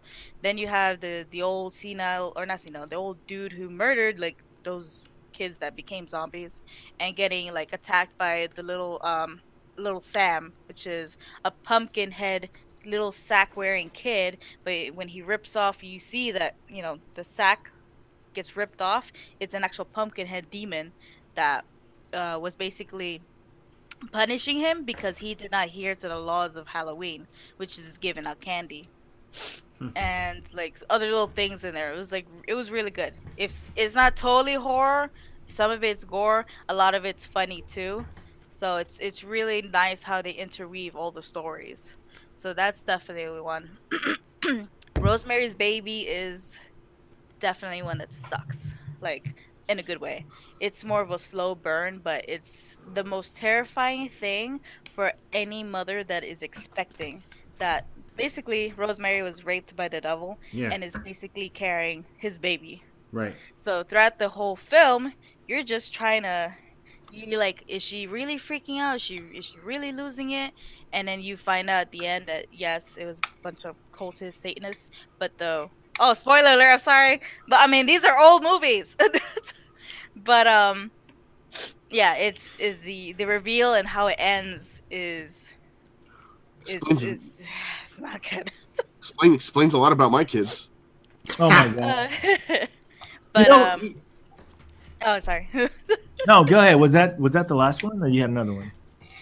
I could go on and on, honestly. I was curious about something. We started the show, I was Black Panther and all of the other things we had going on. I'm curious. No one in the chat has kind of responded. What are you guys dressing up as during Halloween? What are the costumes you're doing and all that kind of cool stuff? I'm gonna be a former out of shape athlete because I live that life every day. So really, not so much of a costume. Own it. Oh my god! I told you, man. Seth is a character. You gotta post videos, man, of photos or something, dude. Of this. What? Did you have this costume made? Did you buy it? What did you do? Who's this? I bought the pieces and then I made the shirt. It's on Facebook. Oh, okay. I'm gonna check it out now, man. It's nothing too crazy, but it's pretty 1-to-1 compared. I gave it a thumbs up, Eric. Did you? All right. For Optimus Cubano, I don't think Trick or Treat is on Netflix this year. I know it was on Netflix last year. I don't know if they brought it back. Speaking English. Brought it back this year. They brought back like older horror movies, like Rosemary's Baby and some other ones, but not that one. Not this year. Josue mentioned Poltergeist. Poltergeist fucked me up as a kid. I couldn't. And you know what? That wasn't even rated R. It was only PG-13. I feel you, man, but for a while anyway. Whenever there was like snow on the television, I'm like, change the channel, change the fucking channel before something comes out of this. Nobody mentioned Carrie. Carrie. Carrie. No, Carrie wasn't that scary to me. No one mentioned that. No one mentioned The Gate. If anybody remembers the Lost Gate. Boys. The Lost Boys was one that I. Now, my list was mostly just movies that I liked. It's because horror movies is not a movie that I'm like into all that much. So, I would be here forever if I was telling all the ones that I liked. I mean, Evil Dead. No. Even the new one. What, the Netflix really series good. or no? No. It's a TV show. No, that was Stars. Showtime. But that was good too. But no, the remake of He's funny, Evil though. Dead with the girl being the protagonist and just everyone got Nightmare on Elm Street. fucked up in that movie. Nightmare on Elm Street, the original, scared the shit out of me as a kid. Yeah. See, I couldn't fucking sleep for a while after that one. I could not. I don't know what it is, but when I God. saw, Freddy Krueger and all that, Nightmare on Elm Street, I did not get scared at all. I thought he was hysterical. Silver Wolf 04. I love it, man. He says for Halloween he's gonna be broke. All right, I'm with you on that one. I'm sorry, but Roger Heller, is that you say Teen Wolf was a scary movie? Nah, Teen Wolf wasn't scary. No, Bro, no, Teen Wolf was like a straight comedy, dude. I love Teen Wolf. Teen Wolf was good. Yeah. Teen Wolf was a great movie. I wish they had more like werewolf movies that weren't full of fucking cheese and it was just like something good, like American Werewolf in London.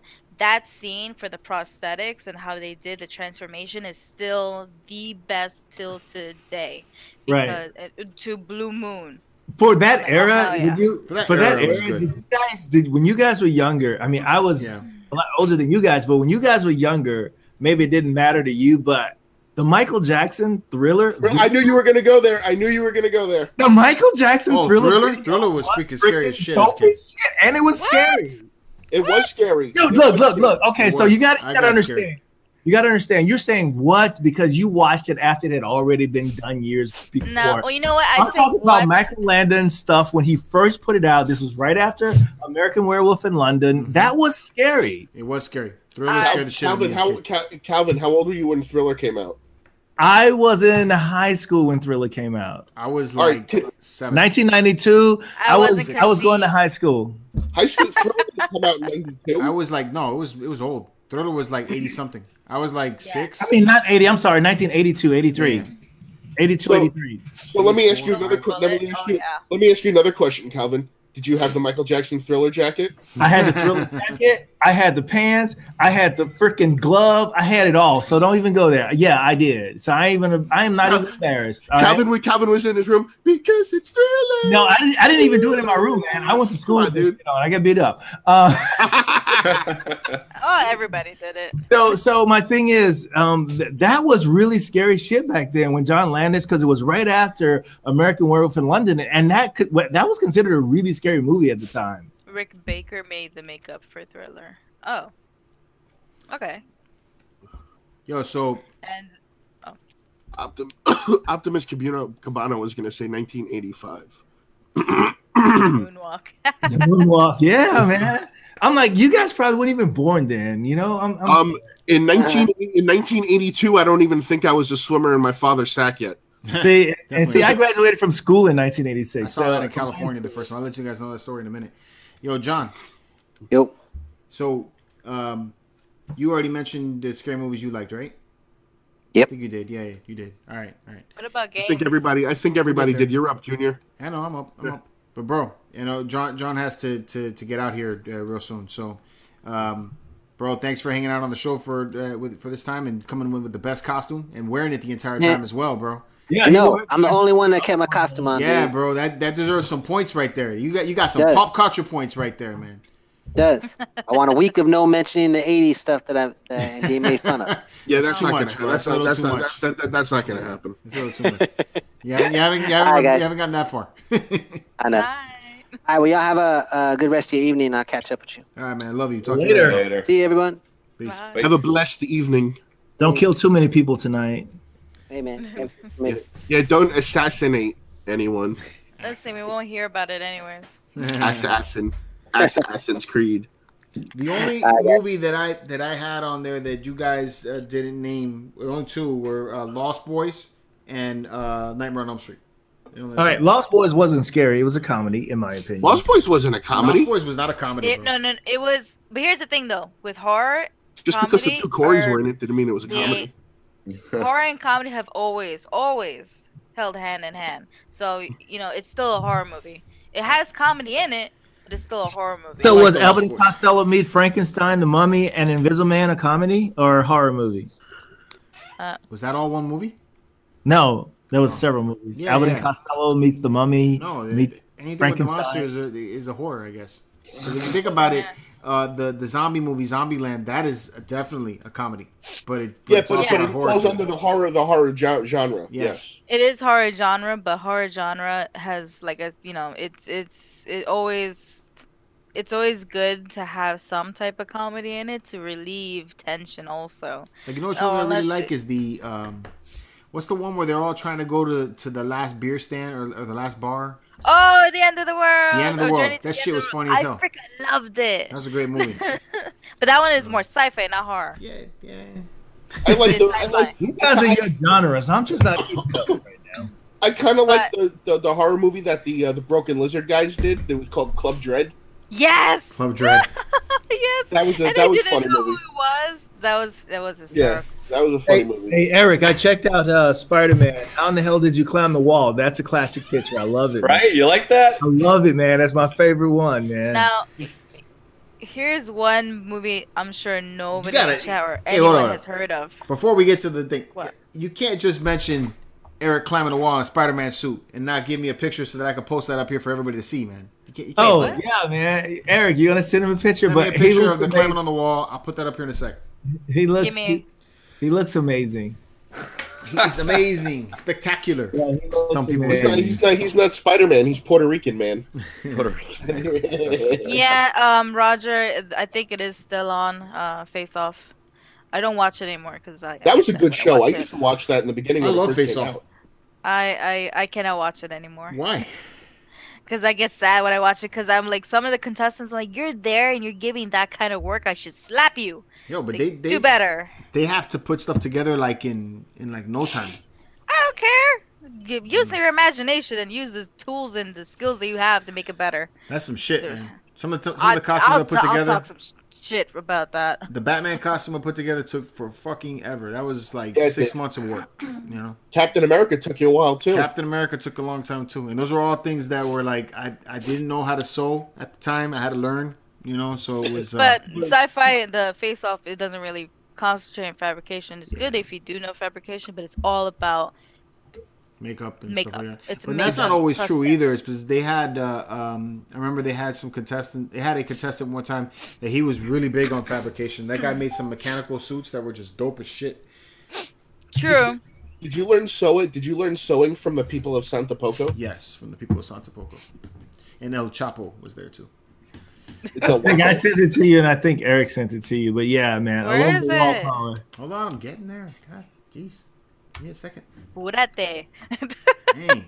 All right, go ahead. Keep talking horror while I get this stuff. All right, so well, other than horror movies, then you Video have game horror horror. games. Video Yeah, game. go ahead. Video game horror.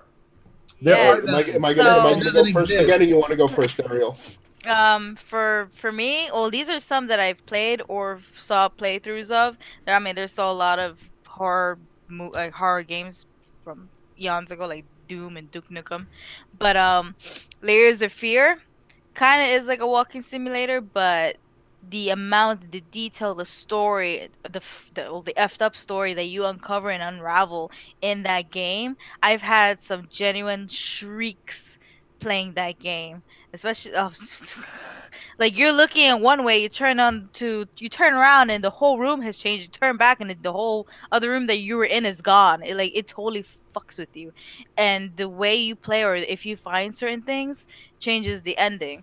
So it's like, you know, if you see a painting, you go near it, shit just starts coming out of it, and you know you'll have a knife come past your head. You'll hear like a dog barking, and then it'll not be there.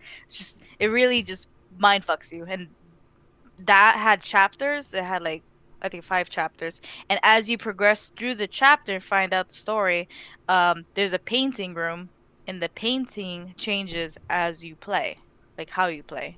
So it's and what's used for the painting is like blood, grinded bone for color, and things like that. It's all very artistic based. But another one is Until Dawn. That game really explores the butterfly effect. So, you know, if you are in one sequence, and like there's a sequence in the basement. If you're like, you have the bat and you're like, should I move it or should I leave it where it was? Later on, in like maybe 20 to 10 minutes, you're running away from somebody coming at you, and depending if you left it or you moved it, the bat is there for you to defend yourself with. So every little thing. Ooh. There's my man Eric, bro. He's on the right, I think. Right? Oh, I thought he was the one in the middle. Yes. Oh wow, Joe. Man, this guy, I tell you. Wow. I gotta know, man. How the hell did you do this? How the hell did you do this? I was wondering the same thing. How did he do that? Did they put like Velcro on you and stick you to the wall or something? I ran towards the wall and like I held as long as I could, maybe like a second. And it's like, yeah, like I ran up. Take it when you go. Exactly. That's dope. Exactly. That came out pretty cool. I was just like, oh, say, Eric, if you were the one in the middle, man, your freaking body's banging, bro. Oh yeah, I know. I can only his wish. body's banging, man. I've seen the pictures of him. I'm just like, damn. I was like, I saw these two, and I'm like, I gotta take a picture with you guys. You got Venom, and then the idea behind her costume was that Spider-Man just got into a fight with her. Was this what do you call it? Moonfest? Moonfest, yeah. Yeah, I was trying to find your brother. I couldn't find him. Well, you couldn't find him because he was perched on top of the roof. Exactly. I have been trying to get John to dress up for Halloween for fucking ever, man. This dude fights me every year. And then, this year he comes off and he's like, yo, I'm going to do an Assassin's Creed outfit. And then I'm like, this is the first year that I'm freaking out of shape and I can't freaking get into my damn superhero costumes, I'm like, I can't fit into my Captain America costume to save my ass. He was waiting for it. Yeah, I'm just like, man, you suck, bro. I'm like, shit. So. For Pinche Borracho, Resident Evil 2, yes. And then Denny Ferreira, Evil Within? Hell no. No.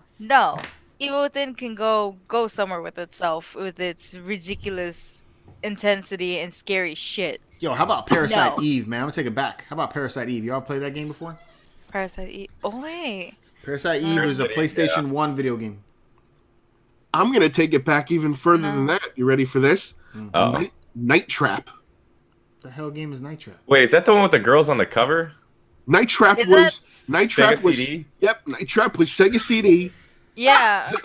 And you were basically they were in a house, and there were zombies in the house, and the house had booby traps. You said booby. Babysitters.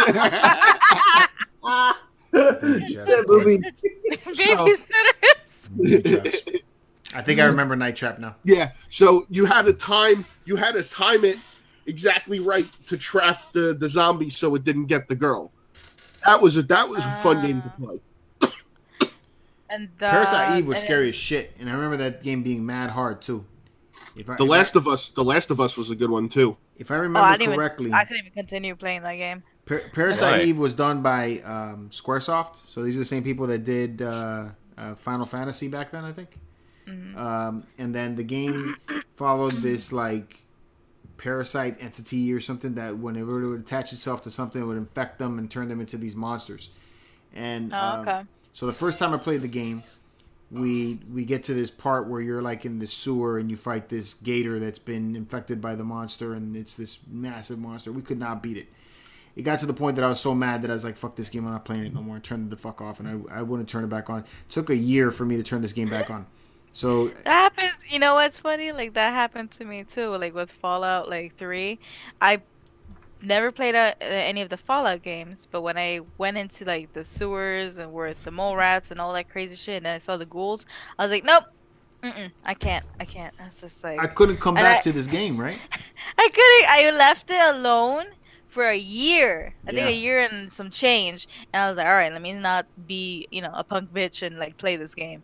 And then I finally got through it. I was like, oh, okay, now I love this game.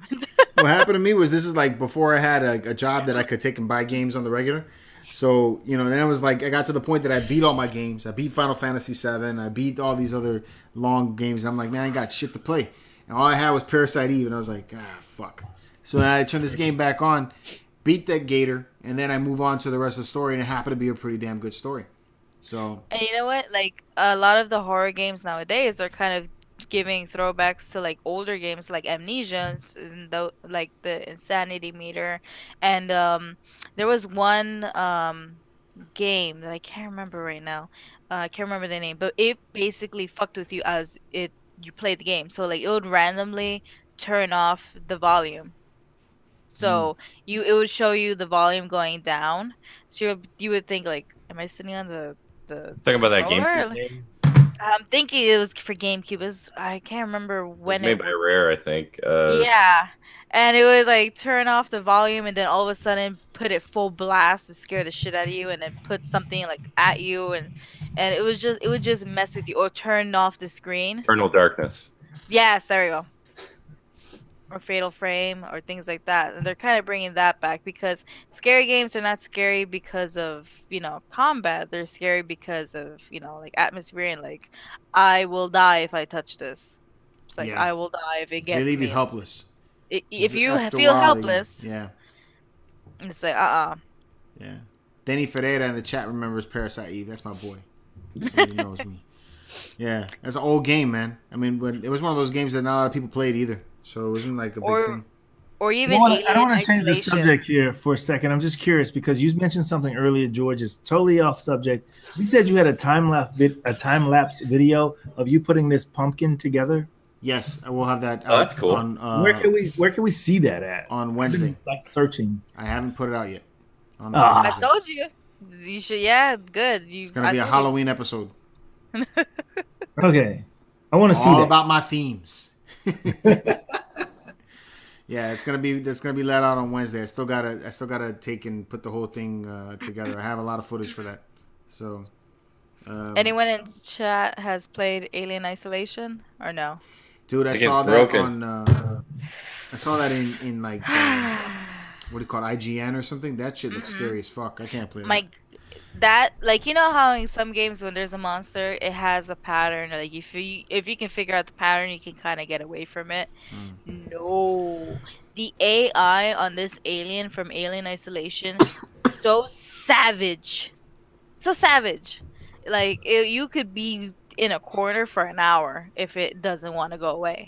It's unpredictable as fuck. I like the idea of, even though I won't play it, the Friday the 13th game, the one where one person gets to be, is it Friday the 13th? Yeah, one person gets to be Jason, and then everybody else is trying to get out of the camp.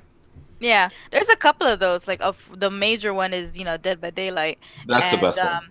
And now they're coming out with another one. Let me see if I remember the name. It was I think it was announced like 3 years ago as a Kickstarter.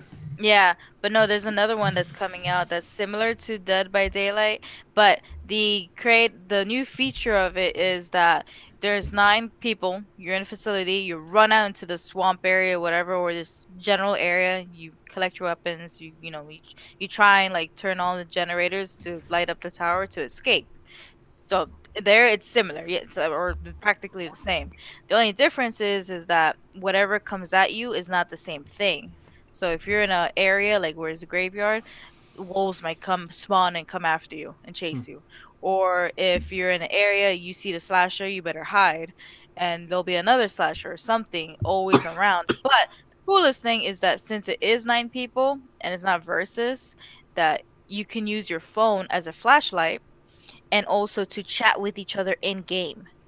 So they'll be like, okay, I just turned on this generator, or I have guns, or I have bullets of this type. Does anybody need this type of bullets or whatever? So you can actually communicate with each other rather than going blind like in Dead by Daylight. And then there's Year 1, which I don't know when the hell that's supposed to come out. December for Discord. I saw a text message earlier from Eric. Talk to me about Red Dead Redemption.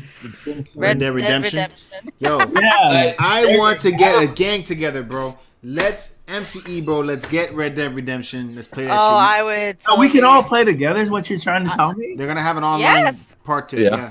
Yeah. So when can we start playing together? I don't have the game. I didn't buy the game. I buy the game just to play with this beautiful group of people that I love. Oh, I would totally get that game. Calvin. I love that. I think it's still the online part hasn't activated yet, right?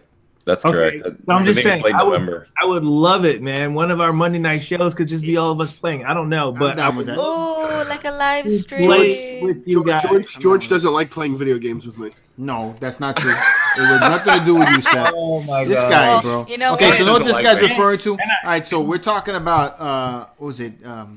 Borderlands? No, that's something else. A GTA. So we were playing GTA 5. So Oh God. you know, we played that thing for a while, and it really wasn't Seth that set me off. It was this other dude that we had on there. His name was Sonderman. That's how we. And anytime that something happened, we got Sondermized by this fucking guy. So he would take. Yeah, it became a thing, bro. This guy would take, and we would be playing the game, and in Grand Theft Auto, you know, when you play these heists, you can kill your partner. You know, and you could take and really destroy the mission and mess things up, and it takes a long time to finish these things. So this guy would be in the middle of everything and just be like, man, I'm going to cap my friend. And he just like kill you, you know, and you're in the middle of this mission. The mission will fail, and you can hear his snickering laughing when, on the other end of the thing. And I have a very finite time of playing video games because I don't have the luxury of not having kids to be able to stay up all night long and playing video games. So, you know, I only got a little bit of time to play. And this guy's screwing up my game time, you know. So after a while, it used to get me frustrated.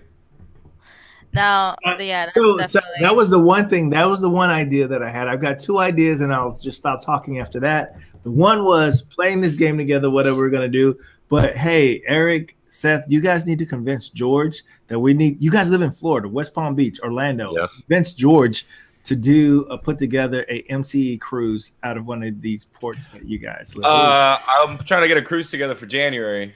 So I'm open for January. Is the perfect time for me to go on a cruise. Woo! I might be actually in New York in Now January. he goes to New York. The whole month of January? No. Yeah. Seth don't do boats. He don't do planes. He don't do boats. I just can't right now. Come on. I get seasick. I have motion sickness. just take some travel. There's pills for that. Yeah, I know they don't work. Eat some ginger. I'm sorry to keep hijacking everything, guys, but Nah. I'm serious. I would love it, man. You guys live. I live on the East Coast as well, but you guys live where every major port is. Just to think how epic it would be for us to record one of our shows and then post it when we get back. Of course, I'm about to change Calvin's mind right now. You ready for this one, Calvin? Do you really want to see me on a boat with my shirt off? Yeah, man. I do. I do. Absolutely. Absolutely. I've seen Seth with his shirt off. Let me tell you. No. Hey. That face says it all. If they get Seth on a cruise with us out of Miami or Orlando, yes, I'm all about it. Take your shirt off, Seth. Let's do a belt off, man. I'm with That you. means I have to be in a bathing suit. Hashtag take it off, Seth. Take it off. Take it Exactly.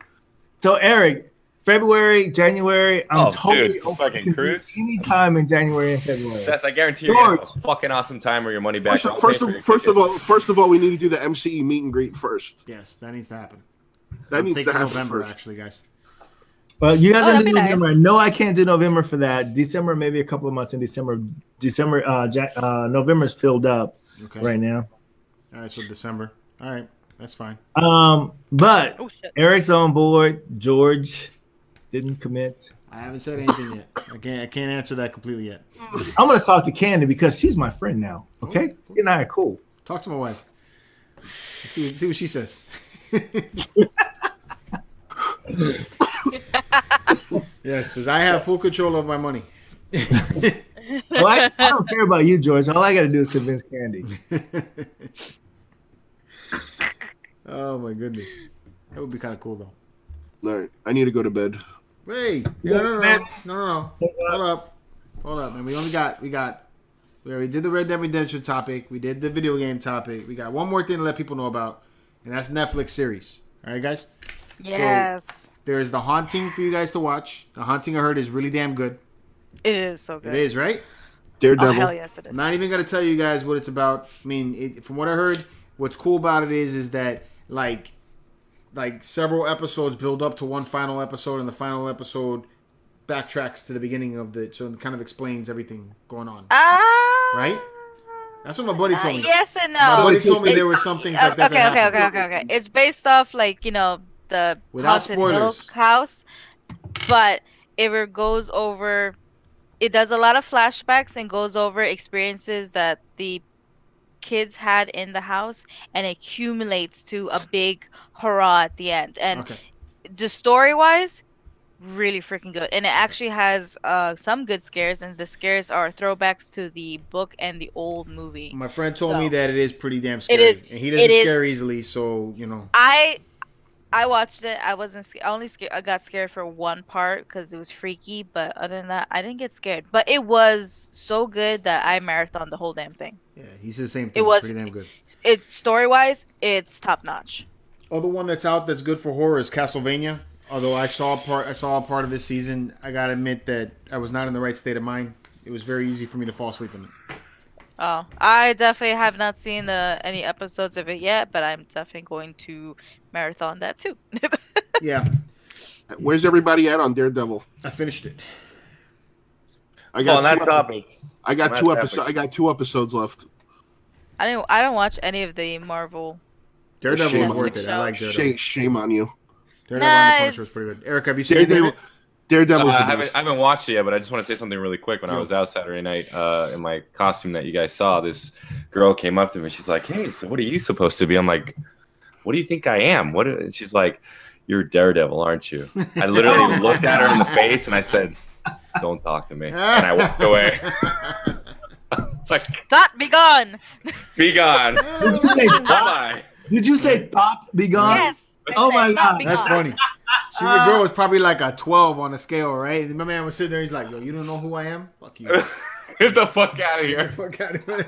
Yeah. You don't know who I am? You don't watch MC? You don't watch MCE? Yeah. You don't know who I am? I'm Captain Puerto Rico. Biatch. No, I meant like if she doesn't know who Spider-Man is, like I can't talk to you. I don't care how hot you are or whatever you look like. No, I don't give a shit. What? That's funny, man. I want ice cream. Castlevania obviously is based on the video game. I like the fact that it has some of the characters. Well, the character really isn't from the video game, but they have the Belmont character in there. The first season I thought was very good, but it was extremely short. And I felt like before I even got into it, the shit was over. So it was a tester though. That's what pissed me off. I didn't know that. So you get me. I was already invested at that point. I'm like 4 episodes in. I'm like, "Yo, this shit's good," and it's over. And then boom, done. Yeah, that's what happened with my my mom too. Like I was watching, I was like, "Ma, you gotta watch this shit," because she loves horror movies. She raised me on horror movies. So I showed it to her. She's like, "Yeah," and she was like, put the next episode." I'm like, "It's over. That's the first season." She's like, "Pa que mierda." Yeah, like, I was mad, man. I went into work the next day, and my boy Josh, he's like, "Yo, Castlevania was great," and I'm like, "Man, this shit was whack. This shit was so damn short. What the hell happened to the rest of the show?" And he said, "Oh, but it was a tester." I was like, "Then why the fuck do they put that on there? At least it's a pilot, and then they'll let everybody know about it." So season 2 has got 8 episodes. Yeah. So you can get a little bit more teeth into that. It's very horror based, and it's actually done pretty well. The thing was, when we saw it, my boy Robin and I, we had like 4 or 5 beers each into us when we start watching this shit at like 11 o'clock at night. Oh God. So I'm sitting there and I'm trying to watch this, and it's got a lot of story. Oh yeah. You're watching it, and I'm just like, oh my God, where is going on? I'm like, over. So yeah, I got to get back and I got to watch it again. But Daredevil was good. That was pretty good. Not horror, but awesome show. I like season 3. That was great. And now we have what was the other Netflix show? I mean, I already know mine, but Sabrina. That's all I got for horror. What you got? Well, Sabrina the Teenage Witch. That's another one. You showed me that one, and I was like, "What the fuck? This shit is scary as shit." From what I saw in the commercial. Yeah, because that's supposed to be based off there's 2 versions of Sabrina the Teenage Witch. The first one is the the kid friendly one that we saw as a kid. Now the Chilling Adventures of Sabrina. But the comic was created, and it was they're witches because they were Satanists and things like that, and she had to do Black Sabbath and everything, and it still has some of the tropes of it's good so far. I haven't finished it completely through, but it is definitely marathon worthy of watching. And gore, yes. Horror, yes. Story and some imagery that's kind of messed, yes. It's like, give me that. I want it. but it does deliver. The only thing that I hate, and a lot of people are, have their panties up in a twist, is that Salem doesn't talk. It's like, really? You're gonna have Salem the cat and not have him talk? One of the most beloved characters who's snarky as hell, not talk and just meows? Oh no. Oh no. That was a huge, like, really now? Like, come on, like, Salem is supposed to be such a huge part of the books and the shows. It's like, how are you not going to have the cat talk? And to come to find out, the main actress for Sabrina is allergic to cats. It's like, why? Why would you cast her if she's allergic to cats? It's supposed to be freaking Sabrina with a cat named Salem. So I don't know what their thinking was. So I'm part of those people that's kind of pissed off about that. Like I said, it was definitely a far cry from what I remember, because I didn't know about the comic. So yeah, and a lot of people didn't know about the comic. They're like, "That's not how it is." I'm like, "Yeah." It's like, educate yourself. It's like there's plenty of stuff. There's even with Buffy the Vampire. I just expected a little nerd snobbery there, but anyway, continue. We all have our moments. Don't lie. Right. All right. So Seth needs to get some sleep, because he looks like he's about to tip over. Before y'all go to sleep. Actually, I would kind of like hang out and see when Seth tips over, how far it'll take him. I don't care about that, but I am going to somehow convince Seth that it will be safe to go on a cruise with us, because I want Seth to be on with us. It would be I'm on a boat.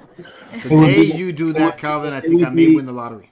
It would be the time of our lives. It would be a memory that we would cherish forever and ever and ever. Some of our MCE fans could come along with us. I agree. And think of it this way: you're on a big cruise ship, meaning you won't feel the motions. Right. Put that in your mind, because it's so huge. It's all about the motion in the ocean. And then in January, I think, correct me if I'm wrong, Eric, correct me if I'm wrong, but I think in January it's Eric's birthday. So what better time to celebrate than January? You are correct. You are correct. That's kind of messed up too, Calvin. Why? But he knows when Eric's birthday is, but doesn't even know when my birthday is. I don't think Is it in January? My birthday is January. Okay, so what better time for us to go on a cruise to celebrate two of the most amazing people that I've ever met? That'll be awesome. Just think of all the for free chicken nuggets you can eat. I gotta give it to you. We don't have to eat chicken nuggets on a cruise. I love it. They have a lot of good food on a cruise, man. We do not have to eat chicken nuggets. Yo, and it's like open all the time. So, Eric, when is your birthday? What date is your birthday? January 29th. And what date is your birthday, Seth? Mine's the 31st. So, man, you look like Captain America. I gotta wonder. You love Captain America. I swear to God, you're my brother from another mother. Did you guys just become best friends? I think. You want to go do karate in the garage? George, the cruise would be the perfect time to film the showdown between these two guys for Captain America, and then we can air it when we get back from the cruise. Okay. Hey, so I've come up with the three things that are going to go on for the competition for the Captain America statue. All right. Okay. So we could do trivia. We could do fighting game if you want, and then three. So you got three. First is the physical challenge. The physical challenge is that we have a Captain America shield. Whoever could throw the Captain America shield the farthest in 3 throws would be the winner of that championship. Eric would win. No, you realize I'm already at a disadvantage with that, right? Why? Because I have a fucking tear in my rotator cuff, dude. I can't fucking throw. No. So, Seth, come on, man. This guy. So what's the next one, George? What's the next one? Next one is the Captain America trivia challenge. We'll have 5 questions. For them, they can, whoever have a buzzer and the whole thing. Whoever answers the questions first wins that competition. Final competition is a battle of Marvel versus Capcom. Both of them have to pick Captain America in their roster, and whoever can top the other one in that match would be the best of 3. By the way, let me ask now, what version of the game are we talking about here? I don't have a version yet. The version I know so far that we could possibly get our hands on that is playable on our PlayStations, I think, is the current one. It's the current one, right? It's the current one. But I mean, we could try to see if we could find ourselves an older one, or we could try to find an arcade that has one. I would prefer that. If we could find an arcade that has, I can tell you how to has one. You do? Well, yeah. Well, I go to Fun Depot all the time. Okay. Oh my god, it reminds me of a date. I ruined the date by beating a guy in Tekken Mercies 5 times. He got so pissed. He was like, "No, I'm done." I'm like, "Okay." I'm like, "Oh shit, somebody's touchy." I beat him 5 times in a row in Tekken. He was so mad. They got Barbara Lopez and Edwin Diaz, who are both January babies. January 23rd, January 28th. Woo! January is just the shit. And if you're looking at the chat, George, you notice how many people there are. A few people who are interested in this MCE cruise, and I think Eric and I would be more than okay with figuring out a couple of dates to put out there, and we can fucking make sure this happens. I am all about this cruise. You can tell Calvin's been drinking, but I'm gonna fucking make this happen. That's how serious I am. Oh my god, I'm just looking at this. We gotta make sure it's a booze cruise. Before we get on to planning a cruise, we really gotta get this whole thing of the MCE meet for December down before we make a plan for the other, because the MCE. Yeah, because we've been talking about that one for a while. Like in West Palm? Yes, it'll be in Florida and West Palm. Yeah, we've been talking about that one for a while, so we kind of have to do that first. I have a clubhouse that we can use. First 2 weeks in January. One of the first 2 weekends in January. Also, you got to think about when you're going on a cruise in January, you're going to be freezing your ass off trying to go in the pool. Nah, that's the whole fucking point in going on a cruise. Forgive my language, audience. But that's the whole fucking point, is that you're going to go somewhere where it's not cold. Where are you going to go on a cruise? It's not cold. How about the Caribbeans, Puerto Rico, I don't know, Bahamas, you name it. All those places are not cold. Wow, I've never seen Calvin that animated ever. Ay, Dios mío. My ears. Yeah, I know, man. You made my ears pop with that one. I'm sorry. I won't get so close to the mic. I want to say that I'm sorry on behalf of Calvin. Blame it on the Merlot, okay? On behalf of Calvin, I apologize for his. Blame it on the alcohol. Blame it on that. All right, I'm chill, man. I'm cool. I'm chill. All right. You're cool and calm and collected now? You compose yourself? I'm good, man. I'm good. I've never been on a cruise. Listen, I will only go. You know what, hey, Calvin? You hear that? Ariel says she's never been on a cruise, guys. Listen, Calvin, I will go on the cruise if me and you get to reenact the thing from Titanic where we're both on the edge of the boat. Do it. Let's record it. I am so there. You have no idea. We've already filmed. I'm so there. And then you can jump off like the old lady since you're old, right? I will jump off. Hey, look. Hey, listen, look. You need to buy him a necklace for that. No, hey guys, check it out. We can make this happen. I will jump off. I will jump off on an excursion where we have a catamaran where we're going snorkeling, and I'll jump off for you, Seth. Thank you, Calvin. If me and you can reenact Titanic, I will totally do it. Eric, what do you think, man? You're on mute, bro. You're on mute. He's on mute. You're on mute. What I was saying was that I love cruises. It's always a good time, especially if it's a booze cruise. And as you can see now, our friend over here has some booze. So having 3 days with Calvin stuck on a fucking boat drinking is going to be a good fucking time. I just need to have a rope on me and just make sure I don't think I'm like my namesake and try and swim with the fishes. Nah, don't do that. I don't think I want to watch this show back because I've had way too many tonight. I'm gonna watch it back. I can't wait to see how you acted. I don't want to watch it back. I just want to stand up there with Calvin. Near, far, wherever you are. I just want the phone. Oh my god! To pass that shit, man. She over there like blazing. I'm over here like I feel like I'm dry, man. Next time I'm coming with a little bit of smoke for myself. You need to turn that. You need to turn that freaking pumpkin into a bong, dude. Fucking MacGyver that shit up. Ooh, for the meet and greet, I can bring a hookah. Oh my God! Did she just say she I have got one. Yo. And you know what? It's a skull too. It has like hands, everything. Oh my God! Is it Billy Bond? You guys need to come. George. You need to figure out this date because I mean I'm gonna fly down there the day of it, have a day to freaking recover from a hangover, and fly back to go to work. In December? I don't give a shit. Yeah, in December. Yeah. Wow. So angry. He's determined. What kind of wine you drinking today, bro? Oh my God, this is a focus on Calvin. I'm gonna stop talking. I'm just saying, man. Next time, it's very un-Wakanda. It's very un-Wakanda-ish of you to act like this. What did you say? That's full Wakandan, man. Oh man. Optimus Cubano, yep, for hookah.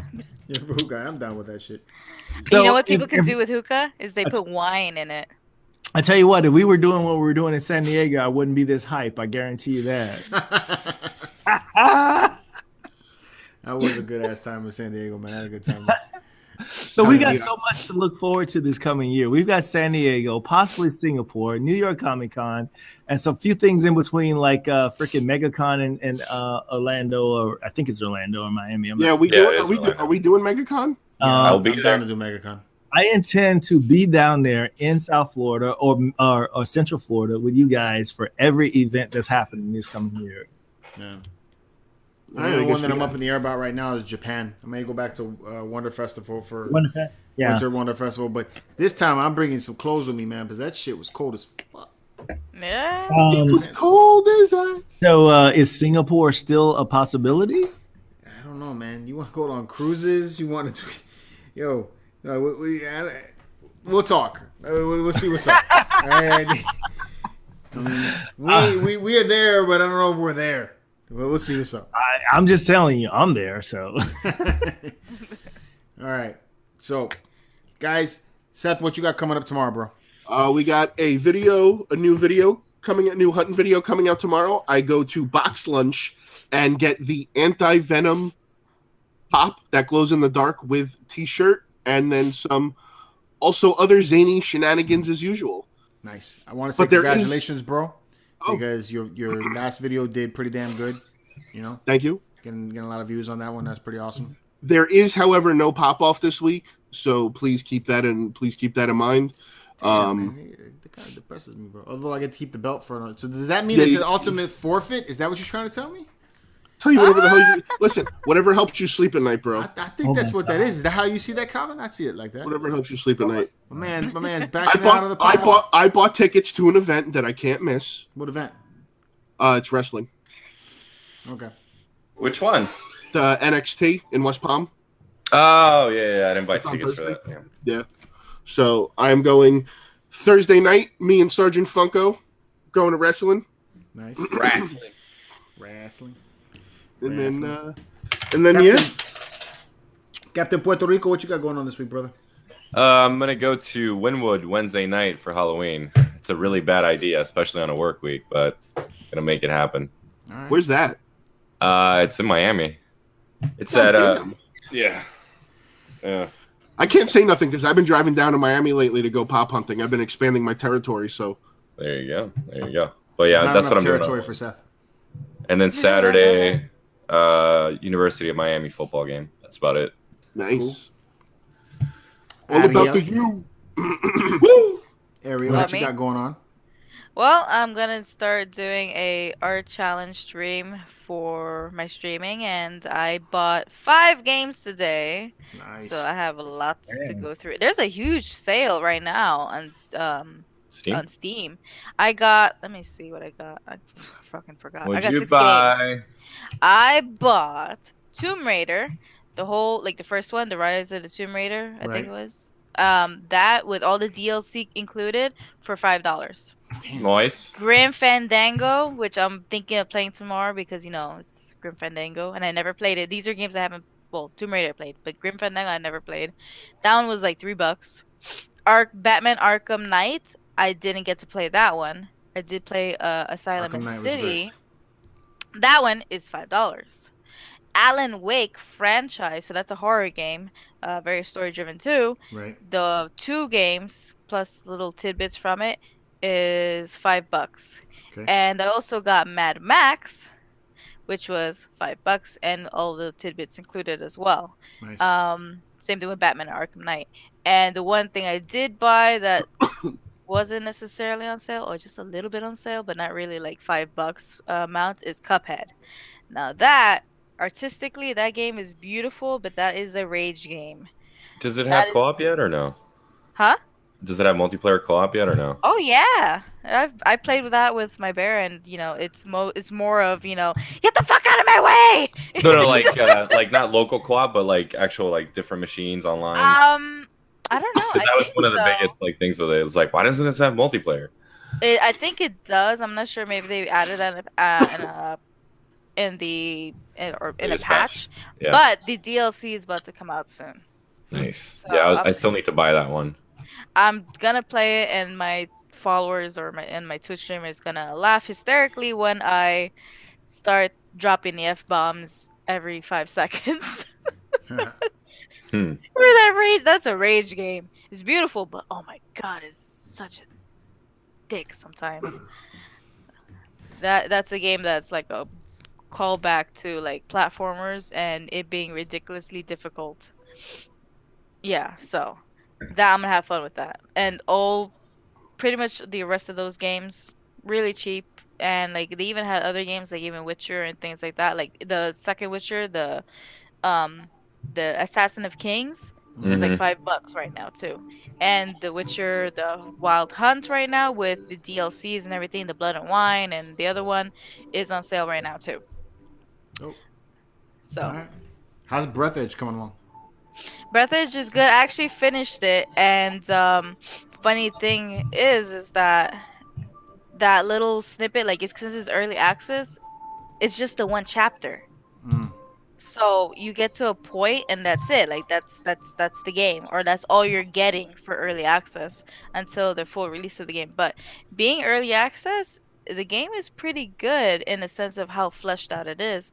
Although when you're playing it, it is kind of, empty because you're in space. But I'm guessing they're going to change that later on with maybe meeting other survivors. I'm not quite sure.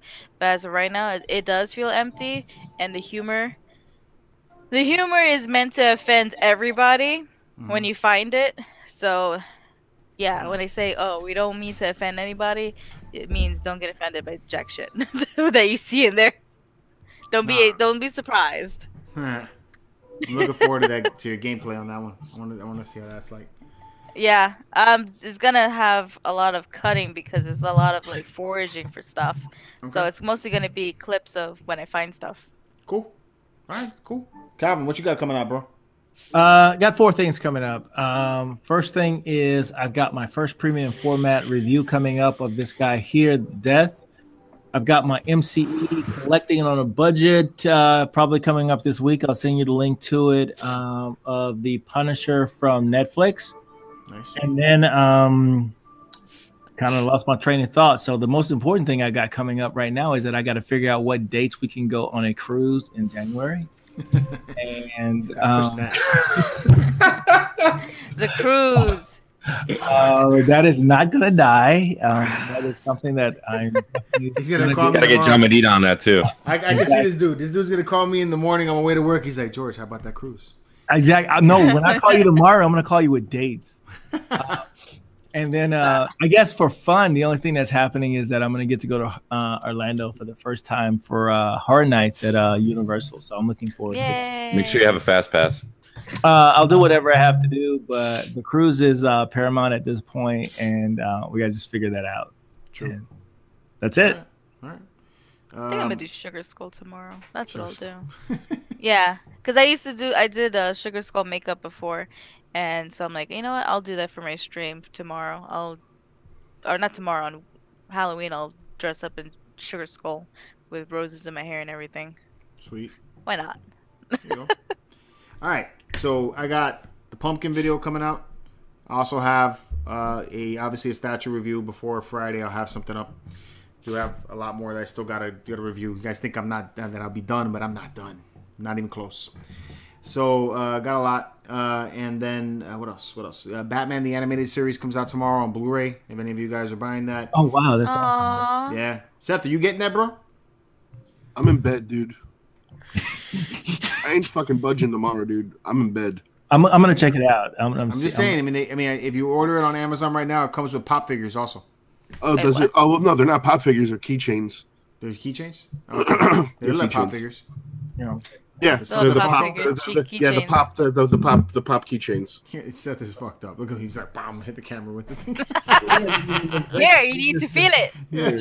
Seth is like, I'm fucking dead. All right. Serious about Red Dead Redemption. If you guys down to get that, I'll get the game. Oh my god! I saw gameplay. I saw gameplay already for Red Dead Redemption, and it looks amazing. Like I need it. I need it. Right there. I'm just waiting to get out. Man's already got it. I know. You're waiting. Got it. Hey, you got it for PlayStation, right? Yeah. You got it. So look, it's the only way you can get it. Eric's already got it. No, that's not the only way you can get it. It's on Xbox. It's not on PlayStation. No, it's not. It's only on PlayStation. No, that is a lie. That's a lie. It's on Xbox. My buddy's got an Xbox. He's been playing it. Isn't it PS4? Don't go triggering the chat. Don't go triggering. No. Because I was having a full conversation with this earlier, and they were like, "No, it's a PS4 exclusive." It's not a PS4 because exclusive. I can't get it on PC. I'm like, it's not on PC. It's not because even though you guys consider yourselves the elite gamers, you don't get. We are. You don't get everything. Yes. Oh no. They're gonna wait a year. They're gonna do the same thing they did with Grand Theft Auto 5. Wait a year, make their money, and then they'll release it on PC. All right, Seth. The judge started kicking on Seth. He's starting to get more annoying than usual. All right, so let me kill this right now, guys. Thank you for joining us for the What's Poppin', that Geek Show. Even though Seth is over there. And, oh my God, what is going on here? I don't know, man. Seth is being rude but crude. So thank you guys for joining us. Definitely check out the rest of our shows the remaining of the week and catch all of our episodes at mcecentral.com, as well as a wealth of other information on news, collecting video games, and all kinds of other geek stuff. It's because that's what we like talking about. So, you definitely check out all the shit. We're going to be coming back at you with another That Geek Show next week, Monday, 8 p.m. Eastern Standard Time. So thank you guys again. And until next time, keep it marvelous. Keep it marvelous. Keep it marvelous. Pop gods. Yeah. Better, Seth. Good night, lovelies. Thanks, guys. Yo, guys. See ya.